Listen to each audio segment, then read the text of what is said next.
it's time to sit back and relax with your favorite drink and listen.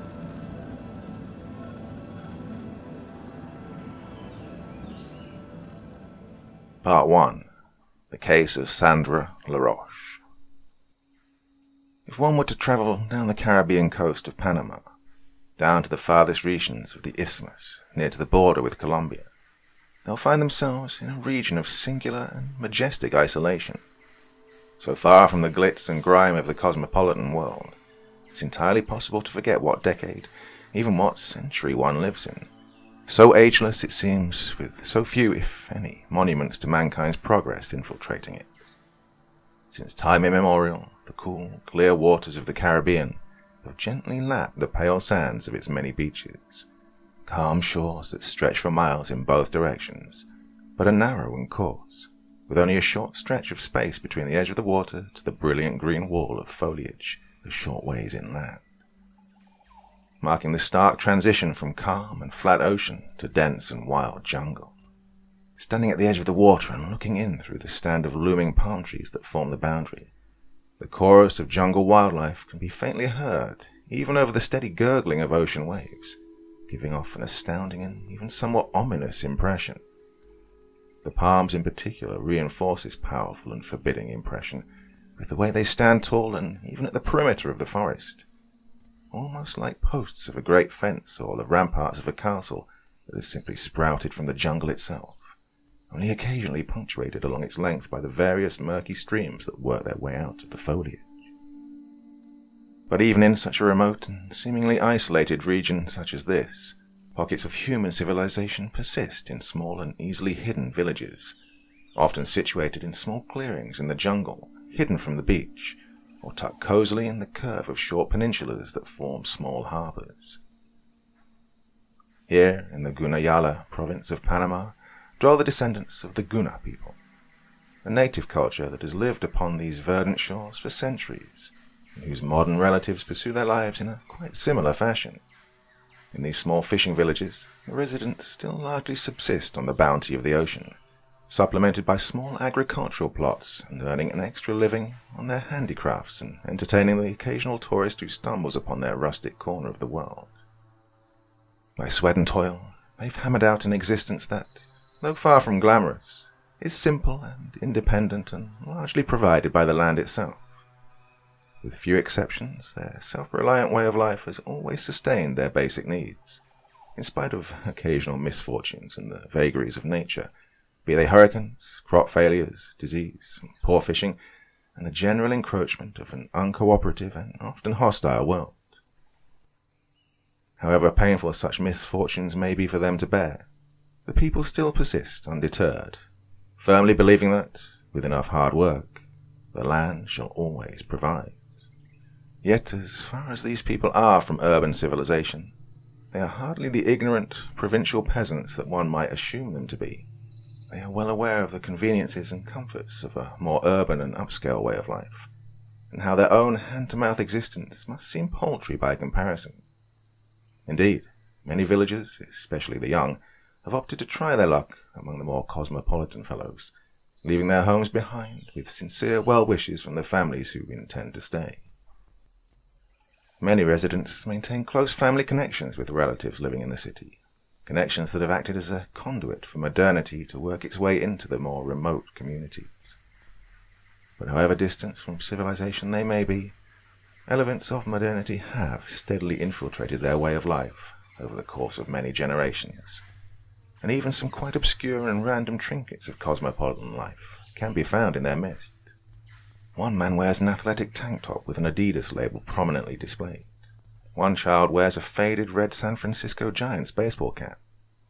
A fishing boat owned by a family is powered by a motor that still bears a faded logo that says Honda on the side.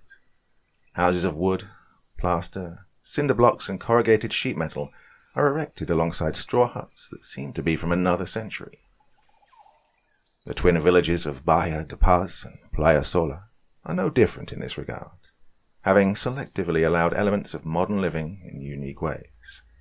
Bahia de Paz, or the Bay of Peace, is a fishing village tucked into a corner on the north side of a short peninsula that forms a natural harbour known for its calm waters, populated by many aging piers and fishing boats. A short distance north, in a small coastal clearing and connected by an unpaved road, is its immediate neighboring village named Playa Sola, or the Lonely Beach. In addition to their close proximity, the two villages are very closely connected in both trade and family relations.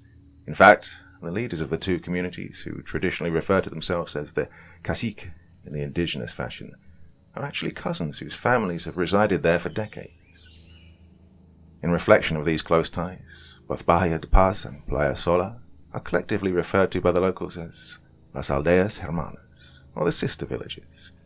What change occurs in one village is often closely followed by the other, for good or ill. Together they have weathered many storms and willingly shared in their hardships, and bolstered by their family ties and strong communitarian values, have recovered from many disasters and persisted in the face of considerable adversity. Quite often the resilience of a population is better explained by their ability to recover from disaster, as opposed to simply withstanding the damage it causes. Rodrigo Olmos de la Vargas, the cacique of Bahia de Paz, an intelligent and philosophical man with a great knack for creating his own proverbs, describes it thus: "They can cut us down. They will never pull us up by the root." At first glance, one might wonder how many disasters he may have possibly survived. Despite his seniority in the village, he is a relatively young man, not much older than 40, and not the wizened patriarch one might expect in a place such as this. Indeed, a keen observer may notice upon exploring the two villages that many of the inhabitants are relatively young, typically under 30 years of age, with quite few middle-aged individuals and only a handful of people who could be described as elderly. However proudly Rodrigo or his cousin in Playa Sola may proclaim their strength and pride, one can easily tell that the subject of past disasters is a very sore one, and no amount of pride or bravado can conceal it. On one particularly painful subject, this bravado may diminish entirely, eliciting only hushed and fearful replies. Indeed, asking any one of the village inhabitants old enough to remember the events of the summer of 1991 about the events of that time will leave them stricken with fear, their eyes betraying a look of great trauma and emotional pain. If they can collect themselves for long enough, they may tell, in hushed whispers and trembling voices, what it is they remembered. They'll tell the story of the two Canadian doctors who visited their village, and offer what they know of the curious case of Sandra LaRoche. Sandra Helena LaRoche was 27 years old when she arrived in the twin villages in the summer of 1991. A native of Sudbury, Ontario, Canada, she was a recent graduate of the University of Toronto Faculty of Medicine who'd volunteered for Oxfam shortly after completing her program. During her time in medical school, she befriended another young woman in the program named Emily Brady, who hailed from Kitchener, Ontario, and who volunteered along with Sandra to be an aid worker, hoping to bring her skills and medical knowledge to impoverished nations.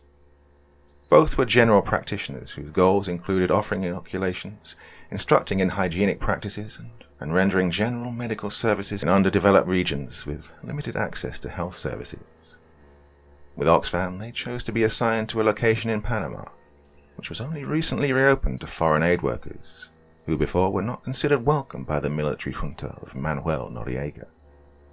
Following Noriega's ousting from power in early 1990, locations in Panama were once again open to foreign aid workers, and so Sandra LaRoche and her friend Emily Brady were sent to the twin villages of Bahia de Paz and Playa Sola.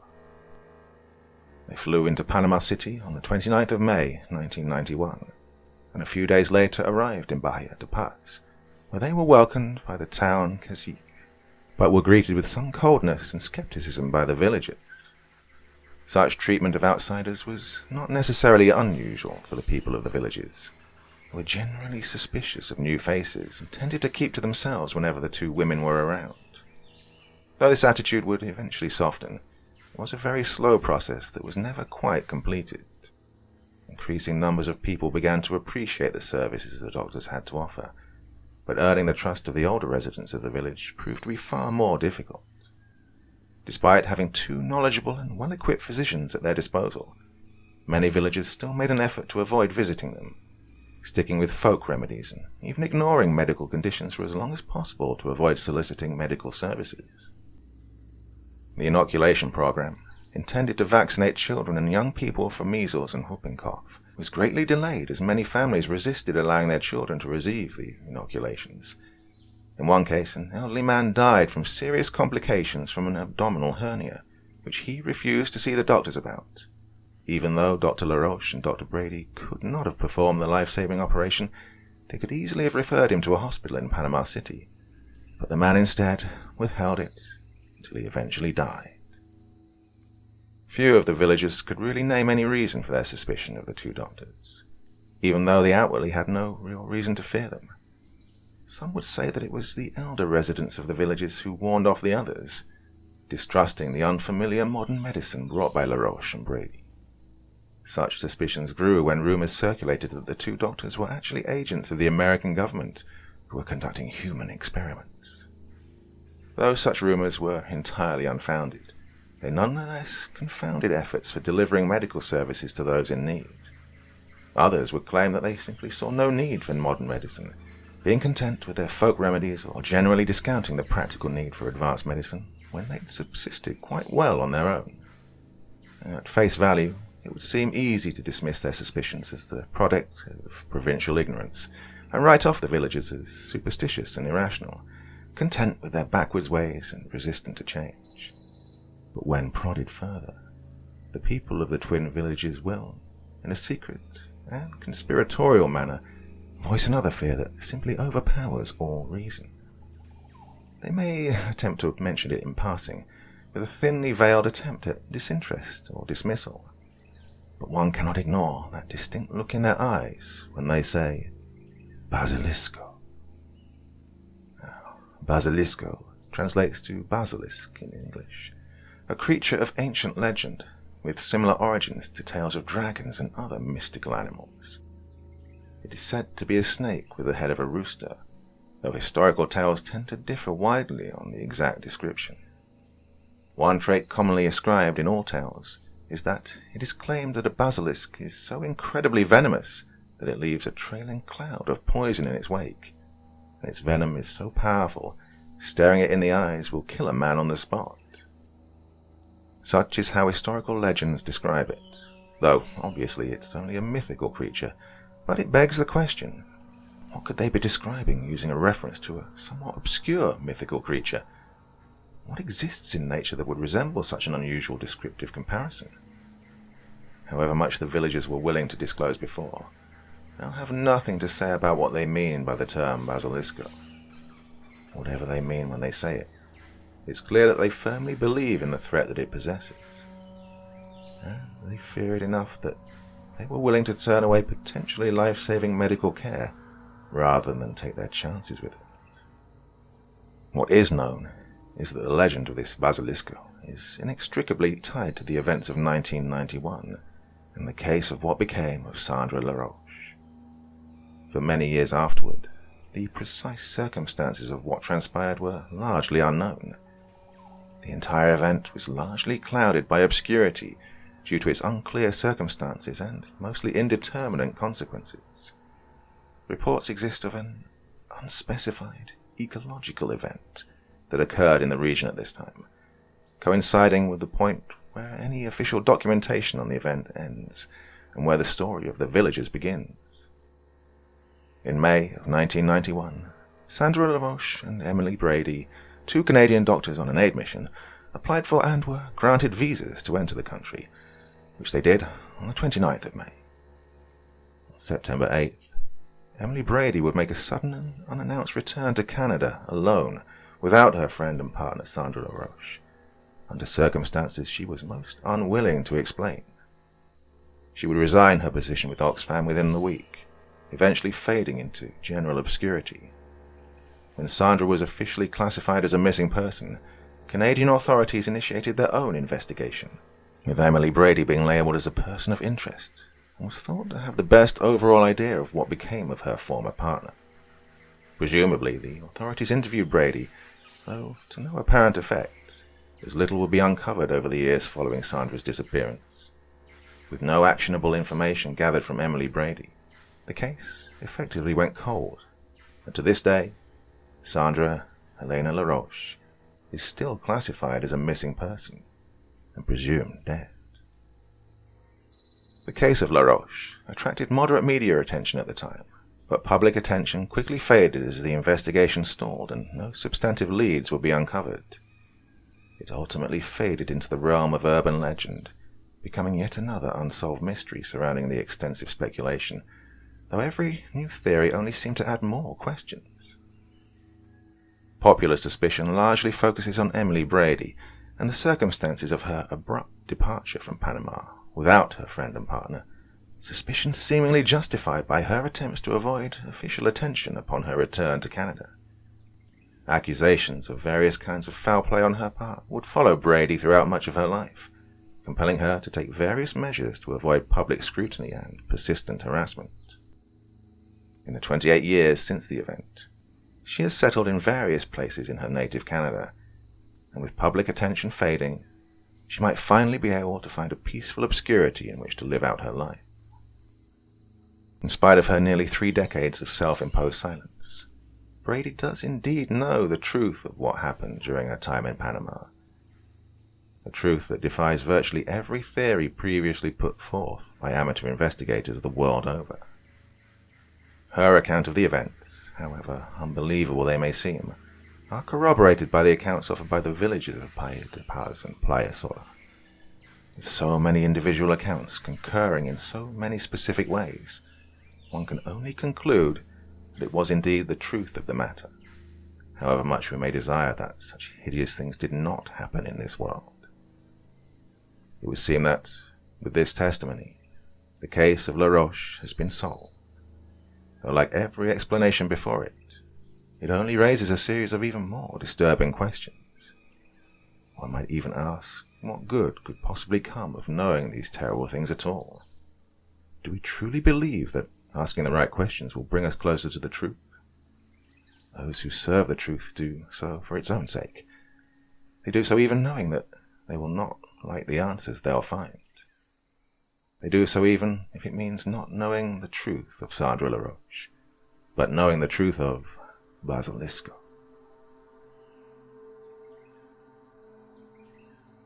Part 2. Dr. Emily Brady, MD. It's hard to describe my first impression of Panama when I first laid eyes on it from the window seat of our flight into Panama City. I slept through most of the second leg of our journey after transferring in Dallas when Sandra roused me from my nap to feast our eyes on the country that would be our home for the next 6 months.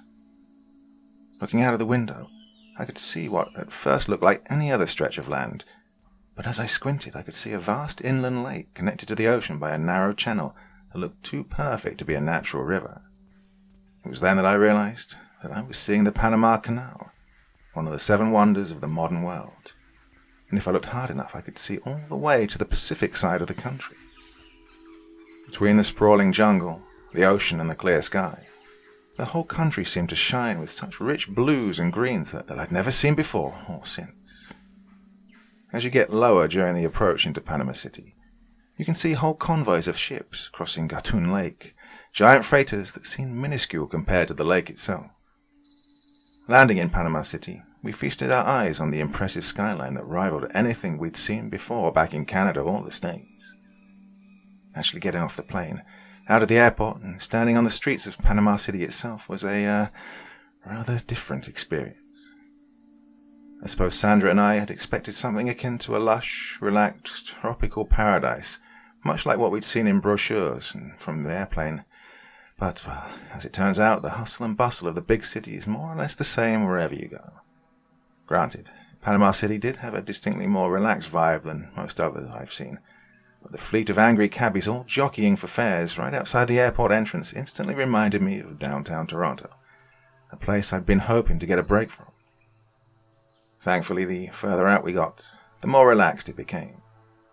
We arrived in the country a few days early in the hopes of getting some free time to do all the touristy things in the city before our main assignment, seeing the Panama Canal, up close this time, visiting the Teatro Nacional, and generally hitting all the main tourist spots.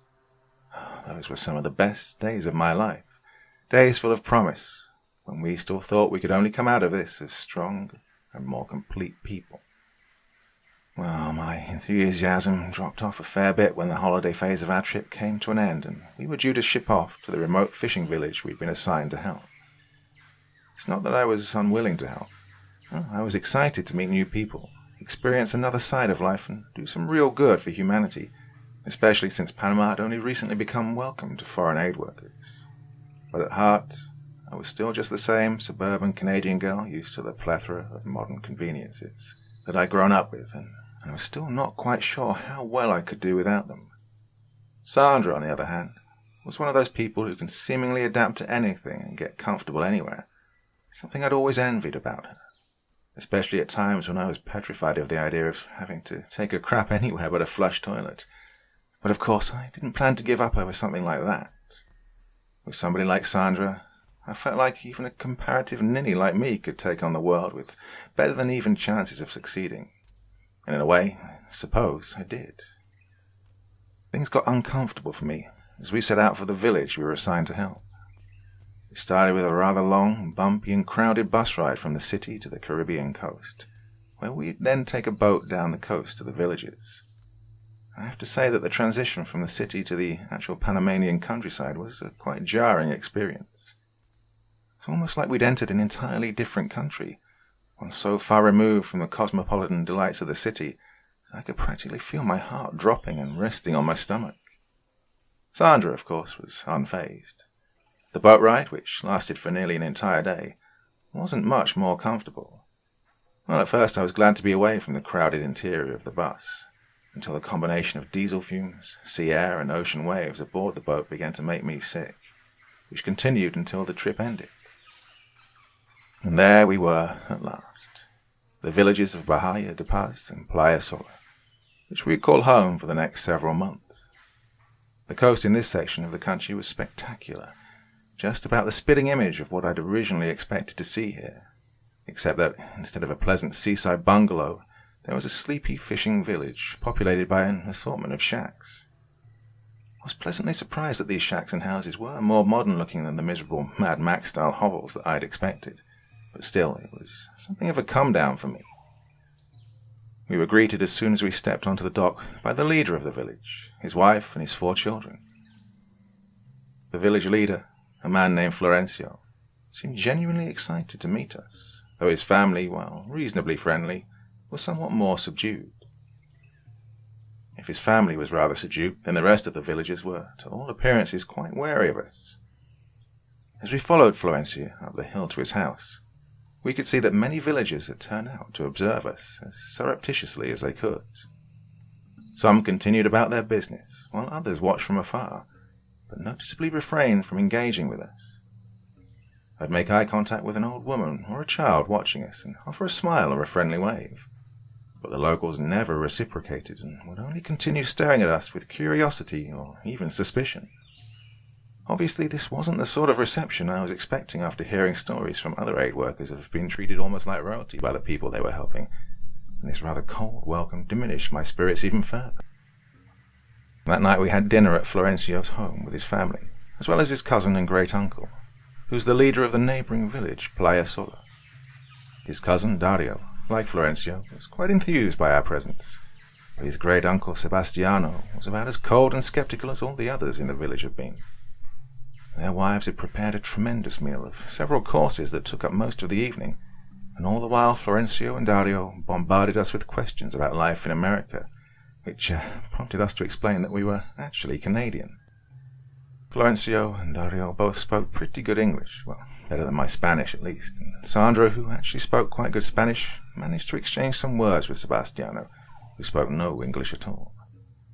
They had grand plans for all the services we could provide, how we hoped to one day build a permanent hospital to serve both villages, and about how he wanted us to start with inoculations and health exams as soon as possible. Well, lofty as his ambitions were, I still couldn't help but admire his dedication and willingness to do his best for his family and neighbors. We told him we'd do our level best to make these ambitions a reality, but of course we had to start off small and go from there. Dario translated our assurances to Sebastiano, who, of course, didn't seem terribly impressed and replied with a grunt, what I assume was skepticism. That night I went to sleep in Florencio's guest room, exhausted after a day of travel and feeling sluggish after eating what must have been 2 pounds of fried fish at dinner. I'm not quite sure how I managed to fall asleep while fighting off a mild panic attack. I know I shouldn't really have felt that way.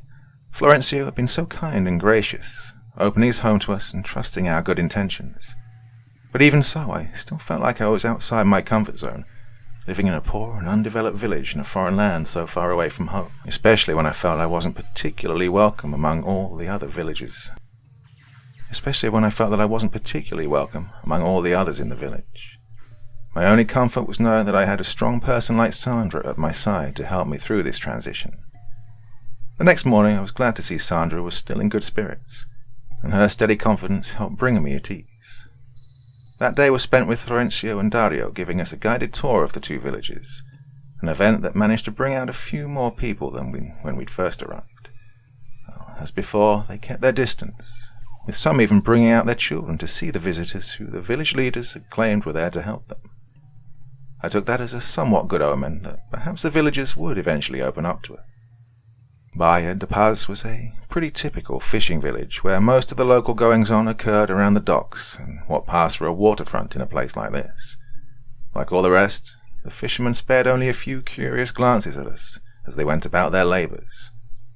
We strolled along the edge of the water, with Florencio pointing out a sizable rectangular building at the edge of the village, a sort of common space used by the village for certain events, which he claimed we were to use as our clinic during our time here. Obviously, we would have preferred some place with running water. That really wasn't an option here, so it would have to do. We travelled out of the village down a jungle path for a ways, until we suddenly emerged into a clearing that contained another village we didn't even know was there, from only a few meters back in the jungle. This was Playa Sola, where Great Uncle Sebastiano was in charge, though the atmosphere was much the same as Bahia de Paz. At the edge of the village, nearer to the jungle, was a small field where what I assume was sugarcane being cultivated, while on the road wandered a few chickens. Playa Sola was more given to a traditional culture than Bahia de Paz, though stacks of wooden canoes arranged near the beach attested to there being some fishing going on as well. The villagers weren't much more friendly than before, which I expected, but when a young girl tentatively approached us, she was ushered back by a sharp command from who I assume was her mother. This honestly felt more like a hostile suspicion than the disinterest or idle curiosity we'd seen previously. I could tell that Florencio and Dario were starting to get rather displeased with the unfriendliness of the villagers, which they must have taken as a personal affront. When they brought this up in passing, Sandra tried to reassure them that we weren't offended and that we would be patient and earn their trust. But Florencio was terribly annoyed. With my mediocre Spanish, I couldn't quite follow his brief rant, but I got the gist that he felt that people were ungrateful and should have been happy to have us. He switched to English and explained that the recent mood in the villages had turned sour, that they had only just recovered from what I gather were some quite difficult times. According to Dario, the people here were generally wary of strangers and visitors, especially after periods of hardship and loss, which I could quite understand, though I still wasn't comfortable with it. Yet when we asked about these hard times, neither Florencio nor Dario would clearly explain just what had happened, only hinting that it could have involved sickness or hunger resulting from crop failures or poor fishing. These people, when things are bad, they get scared. They don't trust others. It is hard to find help when it's like this, said Florencio morosely. I think we understand that, but I think if we really help, the people will come around, Sandra replied. Tal vez, maybe. It is mostly from peasant legends, superstitions, Some think strangers are bad luck, or they are afraid of, Basilisco or something, he said without much enthusiasm. Basilisco. I'd never heard about something like that, and neither had Sandra, apparently. When she asked them what they meant, they quickly dismissed it as nothing important, just peasant superstitions, not something that educated people like us should even worry about. At his suggestion, I just put it out of my mind, and we continued our tour of the village. At some point in the early afternoon, we went back to Florencio's home, where we had lunch and spent the rest of the day planning out our program of service for the villagers. I was finally starting to get used to the idea of living in this place for the next few months, and I was glad that Florencio and Dario had validated my concerns about the rather frigid reception we'd received when we got here. Sandra, on the other hand, now seemed less comfortable. The first time on this trip, I'd seen her spirits lower at all. As we had a look around the building we'd use as our clinic, she seemed rather distracted. I still wasn't feeling great about this whole adventure, but I thought confiding in her might put both of us at ease. To my surprise, when I asked her about what was on her mind, she told me that all she could think about was this Basilisco that Florencio had mentioned in passing during the tour. At this point, I'd almost forgotten about what he'd said, so the fact that Sandra was still concerned now had me on edge. Basilisco? That's Spanish for basilisk. What does that even mean? She said with thoughtful curiosity. Basilisk? Isn't it something about snakes or lizards or something? I offered. Something like that. It's some mythical creature, like some kind of snake. Supposedly it kills people by looking them in the eyes, she said. So, they're scared of a mythical snake wandering around the jungle. Yeah, that sounds like a superstition to me, I said, scoffing. Who knows? I don't even know why they brought it up. But Florencio doesn't seem too worried about it, so maybe I shouldn't either, she said dismissively. And with that, the subject was dropped. Sandra's reasoning was sound to me. Florencio and Dario weren't too worried. Perhaps I shouldn't be either. She and I went back to work, setting up our future workspace, a place I wouldn't have chosen for something like this since it didn't have hot running water, only a gravity-fed water tank that supplied a few spouts. The building itself was mostly made of what I think were cinder blocks that had been aggressively painted over or had coloured tiles grouted on, and overall it wasn't very well lit. But this could have been managed. So I wasn't overall excited about having to practice general medicine in a facility like this, but this was all we could manage. But this is why we're here, I thought to myself. It's about helping the less fortunate. If they had more, they wouldn't need our help. It's strange how youthful naivety can make one forget basic things like that. Whatever our circumstances, Sandra and I were still determined to make the best of things and do as much as humanly possible to make the lives of the less fortunate just a bit better. Even if we didn't have a perfectly sterile environment, we still had our basic medical tools and a small amount of supplies, and you'd be surprised to see how much can be done with only these resources. The next day, our opening day, so to speak, we were officially open for business. Earlier in the day, a boat arrived carrying packages of our promised medical supplies, gauze, sutures, sterilizing agents, spare tools, vials of basic antibiotics, and, most valuable, a shipment of vaccines adequate to inoculate dozens of people. It wasn't quite enough vaccines to cover the population of the 2 whole villages, but we decided to prioritize children and young people, which would stretch the available supply for quite some time. Our plan was to begin with inoculating children and infants for the basic stuff like MMR, diphtheria, tetanus, and whooping cough. For that day, our first day of service, we had a grand total of 6 people receiving vaccinations. Just 6. The entire day. Well, as far as we knew, Florencio and Dario did their part to spread the word about our services, encouraging people to take their children in for vaccination, but all we had all day was just 6 patients. A few families had brought their children in, but it seemed that the rest of the villagers had no real interest in our services. Sandra and I had expected most everybody to show up, with lines running out the door, the usual case from what I'd heard from other aid workers I knew. But we instead spent much of the day trying to stay busy by constantly doing inventory in between the infrequent visits. Well, needless to say, this was a very discouraging turnout, and it really hit home that these people still didn't trust us. Granted, we'd only been there for 3 days, but I would have hoped that receiving a good word from Florencio or Dario might have swayed them to take us more seriously.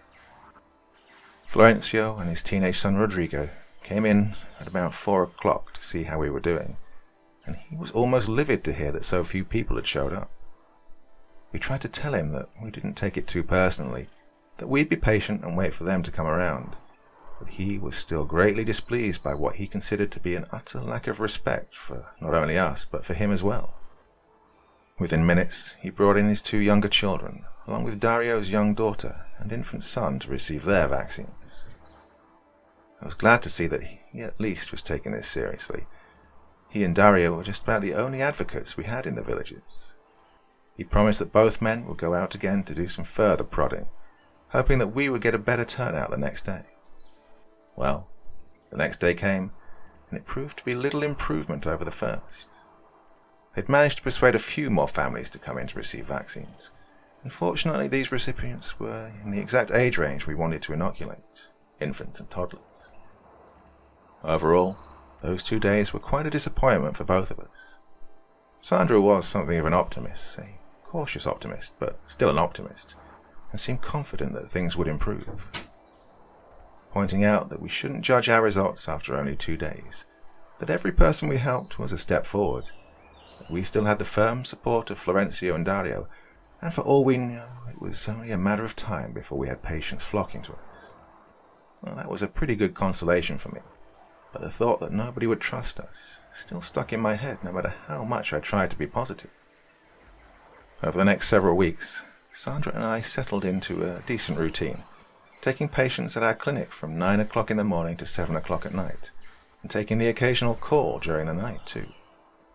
The number of patients we had increased only very gradually, seeming at times that our progress was stagnating, while at others we might get more takers than usual. Either Florencio, Dario, or Florencio San Rodrigo would come around every day to see how we were doing, bring us our meals, ask how many patients we'd seen, and occasionally vow to encourage others to take their medical complaints to us. Occasionally it worked. We'd see a few patients for all sorts of maladies, maybe vaccinate a few children, and passing our time with inventory work.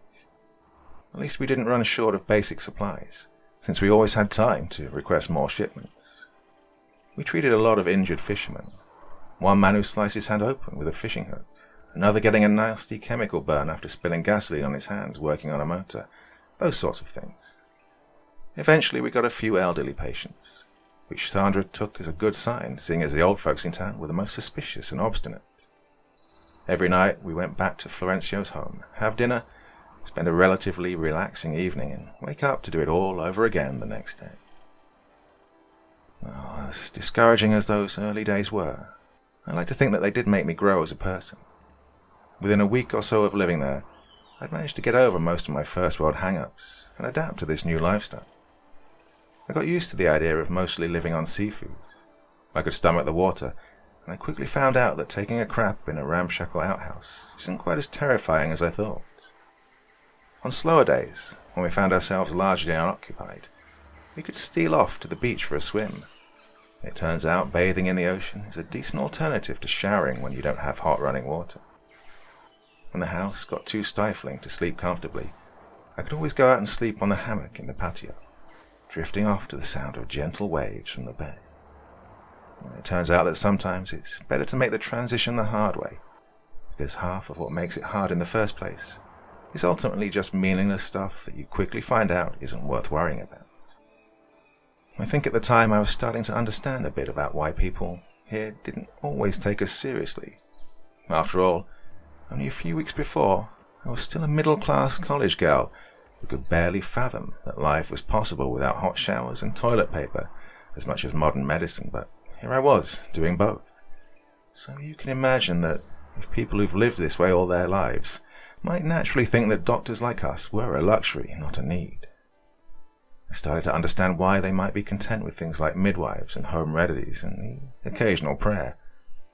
Not that I was doubting our mission or anything, but I did get it into my head that maybe I shouldn't just write these people off for being ignorant peasants, that cultures and attitudes don't just change overnight. But still, as much as I had adjusted, even this relative comfort wouldn't last.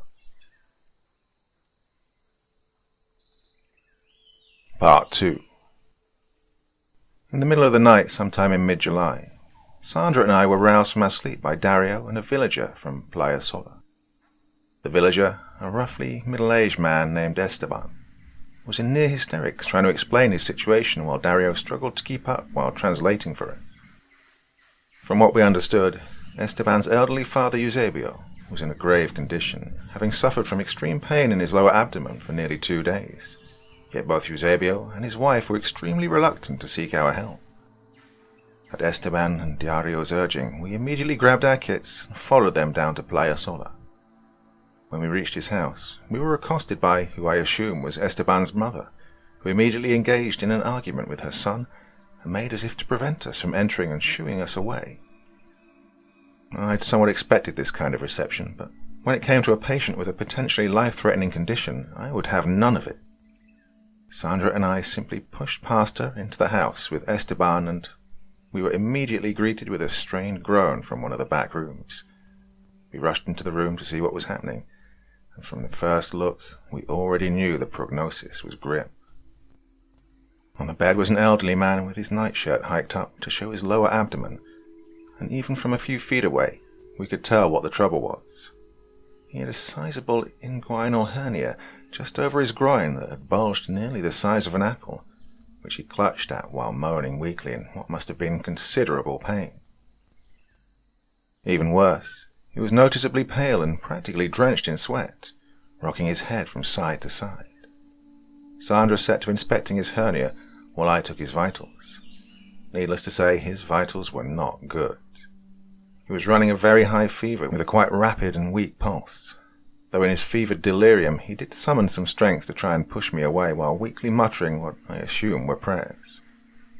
His inguinal hernia had become strangulated, where part of his intestines had slid out of place, cutting off blood flow to the bowel, resulting in ischemia and gangrene. This had probably been the case for a day or two, and now he was in the late stages of septic shock after his gangrenous bowel had been perforated. In this advanced stage, there was little we could do besides trying to ward off the septic shock using what antibiotics we had, but the hernia and perforated bowel would have required surgical intervention to have a chance of saving him. Neither of us were trained surgeons, and unless we could get him from here to a major hospital in only a few hours, we were effectively out of options. We did what we could with some antibiotics and antipyretics to make him relatively comfortable. After about 3 hours, and shortly before dawn, he passed away. Esteban and his mother were nearly inconsolable. Sandra and I, while trying to maintain our facade of clinical professionalism, were gravely disappointed, even heartbroken at our failure to help him. True, this man had ignored a quite serious condition and delayed treatment to a point where it was far too late. And true, we were still having a hard time getting through to the older folks in the village. And perhaps there really wasn't much to be done in his case, but no doctor doesn't have regrets after losing a patient. Under these circumstances especially, it felt as if we'd lost much of the trust we gained over the last few weeks by failing to help this one man. Eusebio's wife angrily ushered us away only a few minutes after we'd pronounced him deceased, not at all interested in our questions or condolences. Esteban was much more kind to us. After leaving the house, he thanked us profusely for doing our best to aid his father in his dying hours and apologizing for his mother's suspicious and hostile attitude. By this point, a small group of other villagers had gathered outside their houses to witness the commotion, eyeing us in that same cold curiosity. Esteban thanked us again, and we said our farewells as Dario escorted us back to Bahia de Paz. A very somber mood hung over us the next day as we opened our clinic. Between the lack of sleep and painful loss of the previous night, spirits were about as low as they'd been so far since we'd arrived. We only saw 2 patients that morning. Well, I suppose I could understand if the people were now skeptical of us after what had happened last night, perhaps surprised that these 2 doctors from a rich, advanced country were not in fact capable of delivering miracles. Shortly before lunch, Florencio and Dario came in looking terribly annoyed, I assumed to speak about the events of last night. However, they came to us with another problem entirely. Apparently a man they called El Curandero had arrived in Playa Sola. I recognized the term from an earlier conversation with Florencio. Curandero meant a traditional healer, like something of a witch doctor. According to him, a curandero from another village had arrived to ply his trade in the village by offering folk remedies to the inhabitants. Dario claimed this man was a familiar figure in Playa Sola, who arrived every few months or so with an inventory of talismans, elixirs, and other traditional medicines. The two of them were hoping that Sandra and I would accompany them to Playa Sola in order to confront the locals about trusting traditional medicine over the efforts of us two trained physicians. But on this point, Florencio and Dario were noticeably at odds. Florencio openly advocated confronting the El Curandero with the intent of driving him off for good, but Dario was far more hesitant about this plan, hoping instead to wait for him to leave before trying to educate the villagers about trusting modern medicine over folk remedies. Neither Sandra nor myself were particularly interested in their plan. While we certainly did hope for the locals to begin trusting us more, this felt more like a matter of village politics, and we were concerned that openly disrespecting their beliefs would alienate us further. Nonetheless, we agreed to go with them to see this curandero, hoping that perhaps we might at least get a look at what traditional folk remedies he was peddling. When we strode into Playa Sola, we saw a decent-sized crowd beginning to form in the village common area. It seemed that the visitor had drawn out nearly the entire village, who had crowded around him and his cart. As the four of us moved through the crowd, we strained to get a better look at this travelling medicine man, but as we got close we could see that there was no getting a good look at him.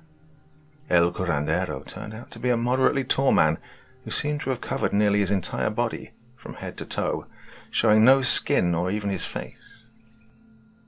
He wore a faded poncho over a simple brown cloth tunic and trousers that looked like an outfit from another century. On his feet were not shoes, but rough sandals worn over leg wrappings that went up to his shins, and on his hands were rough gloves that looked like they were made of burlap. But his head and face were the strangest.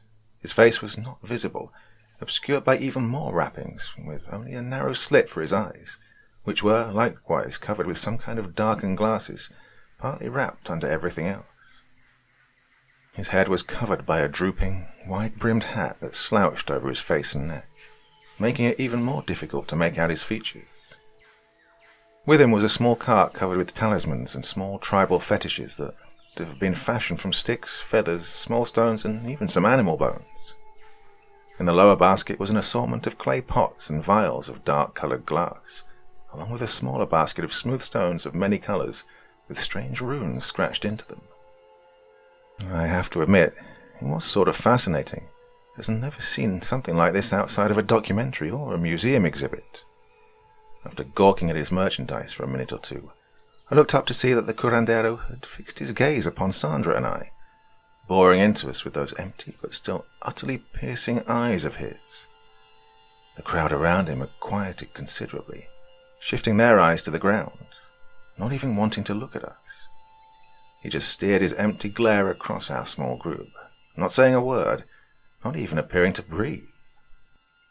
The palpable silence of the entire crowd before this strange and intimidating figure put all of us on edge. Even Dario, though Florencio met the man's gaze with some defiance. Florencio greeted him with an almost mock enthusiasm, clearly confident of himself with us in his presence, though Dario was throwing nervous sideways glances at his cousin. "It is a fine day for you to be here, though it is a pity you did not come sooner," Florencio said with thinly veiled contempt. Sandra and I flinched at that, still wondering just what he planned to say. "You may be happy to hear that we have real doctors here. Allow me to introduce Dr. LaRoche and Dr. Brady, who have been with us for some time." Now he was just gloating. We nervously exchanged glances, suddenly uncomfortable with having any attention drawn to us. "Perhaps you'll be glad for the competition, eh?" he said with a brief chuckle. Out of the corner of my eye I saw Dario shifting uncomfortably on his feet, edging away slightly from his bold cousin. El Curandero said nothing, just staring right through us. "And many people here are quite happy with them too. Many have already taken their troubles to them. They realize we don't need brujeria to get well." Brujeria. Witchcraft. Now it was the crowd's turn to nervously edge away. Still no response from the curandero, and even without expression his glare seemed to become even more piercing at the mention of witchcraft. But do as you like, curandero. Some people here still trust you," Florencio said, this time not even trying to hide a small sneer. And with that, Florencio made a brisk about-face and walked out through the crowd, which parted like the Red Sea as he went. Sandra, Dario, and I all followed him, sparing only one nervous look back to see the medicine man's empty eyes still following us as we walked away. We left Playa Sola and made our way back to Bahia de Paz when Dario got into a sudden argument with his cousin. I couldn't quite follow what they were saying, but Dario was clearly agitated while Florencio just scoffed with defiant skepticism. Whoever El Curandero was, Dario clearly shared the other villagers' fear of him and disapproved of the way Florencio had confronted him. They argued most of the way back until they left us back at the clinic. Sandra and I were both totally perplexed about what we'd just witnessed as we got back into our daily routine. This meeting with El Curandero had been a bizarre and deeply unsettling experience, and the more I thought about the icy, wordless glare coming from the faceless figure, the more I understood why Dario and the others were afraid of him. Out loud, I half-jokingly quipped that we should watch our backs after Florencio's ill-conceived confrontation with the medicine man. Sandra just seemed lost in thought.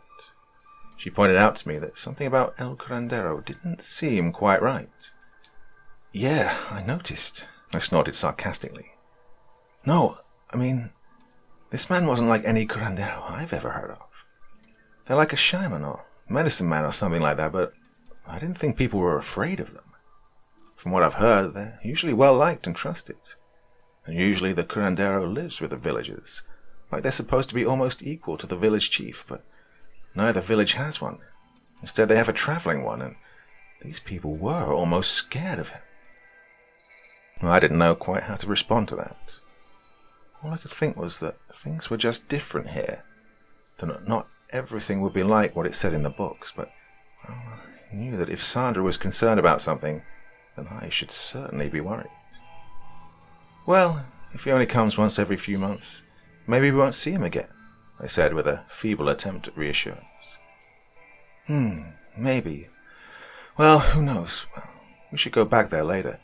See what he's been peddling. At best, the stuff could be useless, but at worst, it could actually do more harm," she said. I wasn't thrilled to have to show my face in Playa Sola again, but she made a good point. Around 3 in the afternoon, we decided to take the day off early and go for a stroll along the beach. It was a good way to work off a bit of stress, especially after the rather bad couple of days we'd just gone through. I still thought about Esteban's poor father. That was the first time I'd ever lost a patient, and even though I knew it wasn't our fault really, it still hurt to think about the horrendous pain the old man must have been in during his final hours. Well, still, it made me doubtful about our own efforts. Even if we got to him earlier, his condition would likely have needed surgery to treat, something we couldn't provide, especially not out here. How much could we really do with just gauze and sutures, or aspirin and antibiotics? Surely our skills were better than nothing. That realistically there would be a few things that would be beyond our training, but I was no longer eager to experience the helplessness I'd felt as we watched that old man die. After dinner that evening, we both collapsed into our beds. Having our sleep interrupted the night before had left us in pretty bad spirits, but finally getting a chance to lie down almost made me forget about the stressful and bizarre day we'd just had. Unfortunately, this night we were again torn from sleep to face yet another crisis, but the sense of urgency this time was through the roof.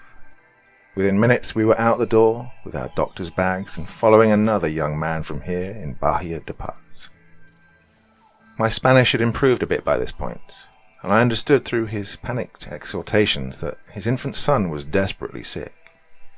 Now that I knew a child's life was at stake, I was extremely on edge and determined that we would not repeat the events of the previous night. We arrived at his house on the edge of the village with his parents standing outside. Inside we could hear a baby, not just crying but shrieking, the desperate wail of an infant in extreme distress. The man's parents followed us in and quickly ushered his other children outside, and we saw that the baby's mother was sitting on the couch cradling the infant, trying almost hysterically to calm him down. She was so desperate and afraid that we practically had to pry the infant out of her hands to get a good look. With just one look, we saw something that neither of us was prepared to witness. The infant kept shrieking as Sandra laid him down on the living room table, gently palpitating the back of his skull. I could plainly see that the top and back portions of the skull were noticeably swollen, while his neck remained persistently arched. I recognized those signs immediately. Meningitis. The child was in an extremely dire condition, and my heart sank when I realized that we couldn't guarantee he would survive this. We immediately administered antibiotics and wanted to prep for a lumbar puncture, but at this advanced stage, we knew it would be likely he would suffer from some amount of brain damage even if he survived. As we unwrapped him from the blankets, we were shocked to see he was showing numerous angry red spots on his skin that extended all over his arms and torso. Now, it's not uncommon for infants with bacterial meningitis to have an extensive rash, but such a rash will be in large, interconnected patches like bruises. These instead were small spots that, on closer examination, were actually due to small bleeds under the skin, like a hematoma, and still bright red like arterial blood. Now I was wondering just what I was looking at. Everything else seemed to indicate that this was indeed meningitis, but the pattern of the rash, if it really was a rash, threw me off completely. While Sandra tended to the baby, I took the mother aside and asked her about how the condition had started. She said they'd arrived home late the previous afternoon from visiting relatives in Playa Sola and had taken the infant with her. On arriving home, she noticed that her baby was irritable and feeding poorly, a situation that continued through much of the evening. That night she nodded off on the couch while holding her son and was awoken by his crying. At that time he'd developed a fever and couldn't be calmed, and the situation escalated until they sent for us. Well, that certainly sounded like the course of meningitis, but it seemed like it had progressed with unusual speed. Likewise, the spots on his skin didn't quite match the ordinary symptoms. Sandra yelled out from the other room for me to go back to our stash of supplies and get some extra antipyretics, and when I moved to escort the mother with me, she suddenly looked nauseous. Figured that was just due to nervous tension, but then she suddenly vomited at the threshold of the front door and seemed suddenly uneasy on her feet. I helped her take a seat on the ground just outside and was turning to sprint up the hill to our clinic when I heard some incoherent shouts coming from down the road at Playa Sola. In the dark I saw the silhouette of a small figure that appeared to be staggering and stumbling along like a drunk person. As it drew closer, I could finally see that the figure was a young boy, perhaps 9 or 10 years old, with a vacant look in his eyes, just staring at the moonlit sky. The shouting behind him grew closer still. Off to the side I heard another villager gasp audibly, while others kept inching back away from the road. Forgetting my task, I went forward to see what was happening with the boy when several villagers began shouting for me to stay back. I couldn't understand why at the time, but when I looked back, I got a clearer view of the boy's face. Like the baby inside, his face and arms were just littered with those angry red spots, but some of these were noticeably oozing fluid that trickled down his body, and a large streak of blood ran from his nose down to his chin and onto his neck. From this distance I could hear him breathing in short, ragged gasps that came with much effort. His empty eyes just rolled around without heed to anything standing in front of him, and he continued his lurching walk forward. By now the shouts from behind him were revealed to be coming from a small group of men sprinting towards us while shouting at the top of their lungs. Their cries were finally comprehensible, and I focused my attention on what they were shouting. "Basilisco, no lo toques!" Basilisco, don't touch him. That's what they were saying. I reflexively took a few steps back, not at all sure what was happening, but my instincts were starting to kick in and I was prepared to move forward and inspect the boy. He was obviously severely ill and badly in need of medical attention. I couldn't just stand by idly, whatever the villagers seemed to think. As I moved forward, a middle-aged woman stepped in front of me and blocked my path, repeating the warnings of the young men and trying to push me back. While I tried to shove her aside, I noticed that one of the men had raised a thin object he'd been carrying, and I recognized the metallic blade of a machete glinting in the dim moonlight. He had the blade raised high above his head with his right hand. With his left, he clutched a cloth handkerchief tightly over his face. And with horror, I realized what he was planning to do as he closed in on the boy. In panic, I roughly shoved the woman aside, hoping to stop what was about to happen. but I was too far away and the machete-wielding man had closed the distance rapidly. In my shocked state, the scene seemed to play out in slow motion, the man cocking his machete back, the boy seeming to briefly come out of his diseased stupor to turn slightly around to see what was happening. With a broad, powerful sweep, the man brought the machete down and buried it into the back of the boy's exposed neck. The boy toppled limply to the ground, his partially severed head noticeably slouching forward and colliding roughly with the dirt. To this day, I can still picture that hideous sight with almost perfect clarity. These days, the memory of that image feels excruciatingly real, but at the time it seemed so unreal. I was just riveted on the spot, still not quite believing what I was seeing, when I was broken out of my trance by the shrill scream of the infant's mother behind me. She recognized who the boy was, wailing his name at the top of her lungs as she ran forward towards his lifeless body. The same middle-aged woman stopped her in her tracks as I turned around and I saw one of the men throwing what looked like a cloth tarp over the body, while the other poured out the contents of a jerry can on top of it. The man with the machete lit a book of matches and tossed it on top, igniting the pile with a sharp whoom, and producing an orange cloud of flame that illuminated the entire scene. While the young mother wailed at my side, I noticed that all the other spectators were almost silent, regarding the burning pile with fear and revulsion rather than shock. The man with the machete waved us back away from the flames, his voice trembling slightly. He wore a pair of long cloth gloves that went almost to the elbows, and noticing a small spatter of blood on one of them, he stripped it off carefully and likewise tossed it into the flames. I turned to see that Sandra had come out to witness the commotion. The look on her face showed that she didn't quite understand what we'd just witnessed. The acrid smell of burning gasoline was now tinged with the awful stench of burning flesh as the fire raged unabated. "The baby didn't make it," she murmured somberly into my ear. My throat tightened up like it had just been clinched in a vice. The infant's mother was still on her knees a few feet away, still sobbing over the death of the boy, who must have been a close relative of hers. He was already so distraught over one loss that I was mortified at the idea of telling her that she'd lost her infant son as well. "What happened?" I croaked. "Right after you left, he had a grand mal seizure. Stopped breathing, couldn't resuscitate. Called it only a minute ago," she said quietly, glancing nervously at the mother. "Oh, good grief," I thought to myself. I was starting to come back to reality as the shock wore off and my hands began trembling heavily. I saw the man with the machete wiping the blade with a rag that he tossed into the fire before holding the machete blade itself against the flames. Florencio finally arrived to see what the ruckus was about when he saw the men standing around the fire. He strode sharply up to the man with the machete and shouted a question in Spanish. The machete-wielding man just shook his head, muttering only a single word: "Basilisco."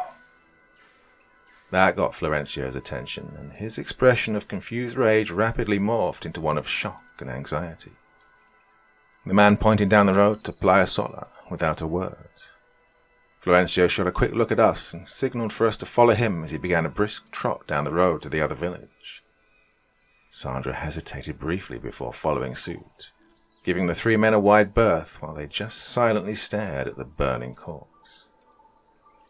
I was utterly taken aback by the response that everyone seemed to be showing. At the time, I thought I'd witnessed a boy being murdered in plain view of nearly an entire village of people, and everyone just seemed to quietly accept it, even Sandra. Was this something that happened in places like this? Well, the boy looked gravely ill. Why would they have done something like that to somebody clearly sick? But even more worrying, the men had been crying "Basilisco" as they came up behind him, telling us to stay away from the boy. Well, at the time I still didn't know what Basilisco even referred to, but I had apparently witnessed it for myself, and I was still at a total loss. After a few seconds I ran to catch up with Sandra and Florencio, who were still jogging down the road to Playa Sola. As I caught up and got further from the flames, I could see that another point in the distance was brightly lit up, with a thick grey column of smoke rising from the centre of another fire, this time in the next village. I was wondering just what in the hell was going on when he arrived in Playa Sola to meet another large crowd of people ringing the center of this fire. Florencio pushed his way through the crowd to see that his cousin Dario was there at the front, watching with the crowd as a house went up in flames. The entire house was ablaze, with gusts of flame bellowing from the windows and the opening where the door used to be, and the entire roof seemed to have disappeared behind a wall of smoke and fire. Florencio whispered something into Dario's ear, who responded in kind. Nobody in the village intervened in the blaze. Sandra and I could only stand there, staring slack-jawed with everybody else as we watched the house burn for another 10 minutes or so. By then, Florencio and Dario had turned around and sharply ordered the spectating villagers to disperse and return to their homes. Not to fetch water to fight the flames, or to consider rescuing anybody inside, but to just go home. They did so impassively, throwing glances back at the flames with looks of fear and grief, but complying nonetheless. With one final look, Florencio and Dario turned around and strolled despondently back to the main path in the village. We followed the two of them closely, intent on demanding answers to what exactly had just happened during the night. The two cousins were standing at the edge of the path, talking quietly among themselves when Sandra confidently strode up behind them. "All right, we've been here for over a month now, and you guys haven't given us a straight answer about what's going on around here. So do us a courtesy. Could you explain what the fuck just happened tonight?" Sandra was practically glaring daggers at the two. Florencio and Dario traded glances for a moment, clearly unsure how they could explain it. "Well," Dario said cautiously, "the people here, they say it was Basilisco." "What does that even mean? I mean, I've heard Basilisco a dozen times now, and I still don't know what the hell people are talking about," Sandra retorted tersely. Florencio stared off to the side, as if searching for the right words. "Basilisco. That's what happened to the boy. And the baby too, I suppose," he said thoughtfully. "Oh, that's what it means. A sick boy getting his fucking head chopped off in the middle of the road? Makes perfect goddamn sense," I snapped. I'd held my silence long enough, and all the emotions I felt after seeing that boy die began to bubble over. "No, that is not what it means," he eventually replied. "You said the boy was sick. That is Basilisco. That is what happened to him, we think. Those men, they did what needed to be done. If they didn't, everyone in Bahia de Paz would be sick now too," Dario interjected. I could barely believe what I was hearing, and I was ready to snap at him when he spoke again. "The boy was suffering. You could not help him. If they didn't kill him, Basilisco would happen to others too." "That's why they burned him," Florencio pointed out solemnly. "That is why they burned the house too." "What do you mean? What happened with the house?" Sandra asked tersely. "The boy's family, they were sick too. There was Basilisco in that house, so it had to be burned," Dario said. "Liliana, the baby's mother, well, that was her brother's house. I mean, the boy was her nephew, Timoteo. Liliana and the baby visited here today." "That is how they got sick, I think," Florencio said quietly. "And what happened to the baby?"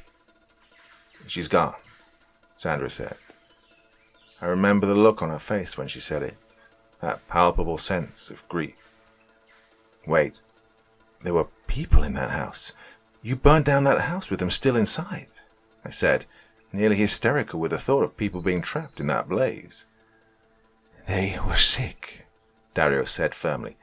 "If they didn't burn it and the bodies, there would still be Basilisco in that house." He paused for a second, regaining his composure. "Look," he said in a consolatory tone. "We know what Basilisco does. We have seen it before. You have not. I know it's not nice to see, but we do what we must to stop it. But believe me, letting Basilisco happen would look much worse." As angry as I'd been, the look in Dario's eyes said it all. I could see that he genuinely meant what he said, and he didn't like this situation any better than I did. In fact, he probably felt worse than me. After all, the people who died on this horrible evening were his friends and neighbors, people he'd known his entire life, while to me they were strangers. Sandra and I were still quite agitated by the events of the past few hours, but we couldn't muster much of a reply after Dario laid it out like that. Without a word, we followed Florencio back to Bahia de Paz, all the while wondering just what the hell we'd volunteered for. I don't know how I fell asleep that night, but I almost wish I hadn't. My head was filled with murky, unpleasant nightmares full of images of fire and burning buildings. The kind of nightmares that make you feel like you're still awake. And when you actually wake up, you feel like you haven't slept at all. I'd nodded off on the hammock on the back porch, and when I awoke I saw that Sandra was just sitting quietly in a chair, watching the sun rise over the bay. After a while I asked her about what she was feeling that night. She shrugged and let out a long sigh. "Not great," she said tiredly. "Mystery diseases, people killing each other, burning houses and families." She trailed on. "What do you think we got ourselves into?" I asked, hoping she might put me at ease. Well, she just shrugged again and shook her head slightly. "Beats the shit out of me, Em. I'm not too sure I want to find out," she replied sardonically. Well, at least we were thinking the same thing. But, if we did find something new, some new kind of disease we haven't heard of, shouldn't we try and do something about it? I told her I wasn't so sure about finding out either. In fact, I was halfway wanting to just get the hell out of this place. But I knew Sandra wasn't the quitting type, especially where our professional obligations were concerned. She was serious about getting to the bottom of this Basilisco business, so I guess that meant I was too. But if we wanted to look into whatever plague had affected these people, we'd need blood samples, tissue samples, that kind of thing. And all the infected bodies were already burned. All I could think of for now was getting witness reports of Basilisco. Ask how it spread, the symptoms, the general course of the disease. Florencio and Dario in particular asserted they'd seen it before and knew how it progressed. Sandra agreed with my idea, and we decided to spend the day asking the villagers about Basilisco and the events of the previous night. Part 4. We slept in a bit that day before setting out on this mission we'd had planned out. It was shortly before noon, a time when the residents of Bahia de Paz should have been out and about with their daily labours, but instead the entire village was silent as a tomb. The main drag through the village was virtually empty of people as we made our way down to the young woman's house, catching only passing glimpses of the villagers trying to surreptitiously observe the two of us from their windows or back gates. Arriving at the house, we could see the young woman's husband and his parents standing outside, the husband clearly distraught, while mother attempted to console him. As we approached, the older woman got up and intercepted us on the short path leading to the front door. Before we could say anything, the old woman was telling us to stay away and not enter the house. She pointed at the front door, saying that there was a Basilisco in the house and that everybody should be kept away, especially us. Though she wasn't particularly hostile to us, I couldn't help but be somewhat offended by her clear lack of trust in us. Sandra reasoned with her, explaining that we only wanted to ask questions and that our intention was to help, regardless of anything being said about us. The old woman was quiet for a moment, when the older man, her husband, stepped forward, saying that he was willing to cooperate with us. The old woman was about to interrupt when he shot her a baleful look as he walked off with us. The situation was as bad as we feared. The young woman from last night was now sick, as was one of her other children, and from what the old man described, they were certain she would not last the rest of the day. We were just flabbergasted by that news. It was only a relatively short time ago that we'd seen her. I recalled she'd vomited when I'd escorted her from the house. I'd originally just chalked that up to nervous shock, but now it seemed that she was in a far worse shape than I had assumed. I asked why they hadn't come to us earlier when she deteriorated, but the old man just nodded mournfully, saying there was nothing we could do to help. According to him, there was nothing to be done once Basilisco had progressed. It was invariably fatal, and she was practically doomed after handling her sick baby for so long. Within 8 hours since the event, she and one of her other children were now at death's door with no hope of recovery. He explained that her symptoms manifested very quickly, starting with fever and delirium, and rapidly descending into her profoundly weakened state, covered in those bright red spots, bleeding from her nose and gums, and occasionally vomiting a clear, blood-tinged liquid with a deathly stench. Her other child had deteriorated even more quickly, having only become sick early that morning. They'd been left alone in that house for a few hours now, and, believing there was no chance of recovery, the rest of the family had left them inside for fear of being exposed as well. All they could do now, the old man explained, was just wait until the sweet mercy of death freed his daughter-in-law and grandchild from their suffering. What remained of the family seemed entirely convinced that there was nothing more that anyone could do at this point. Even the younger man, entirely despondent at the thought of losing his wife and 2 of his children in less than a day, seemed resigned to what was happening. Sandra and I, on the other hand, were not quite so pessimistic. Surely we realized that we had limited means with which to treat her, and if her condition was this terrible, then she likely would not make it to receive care in a proper hospital.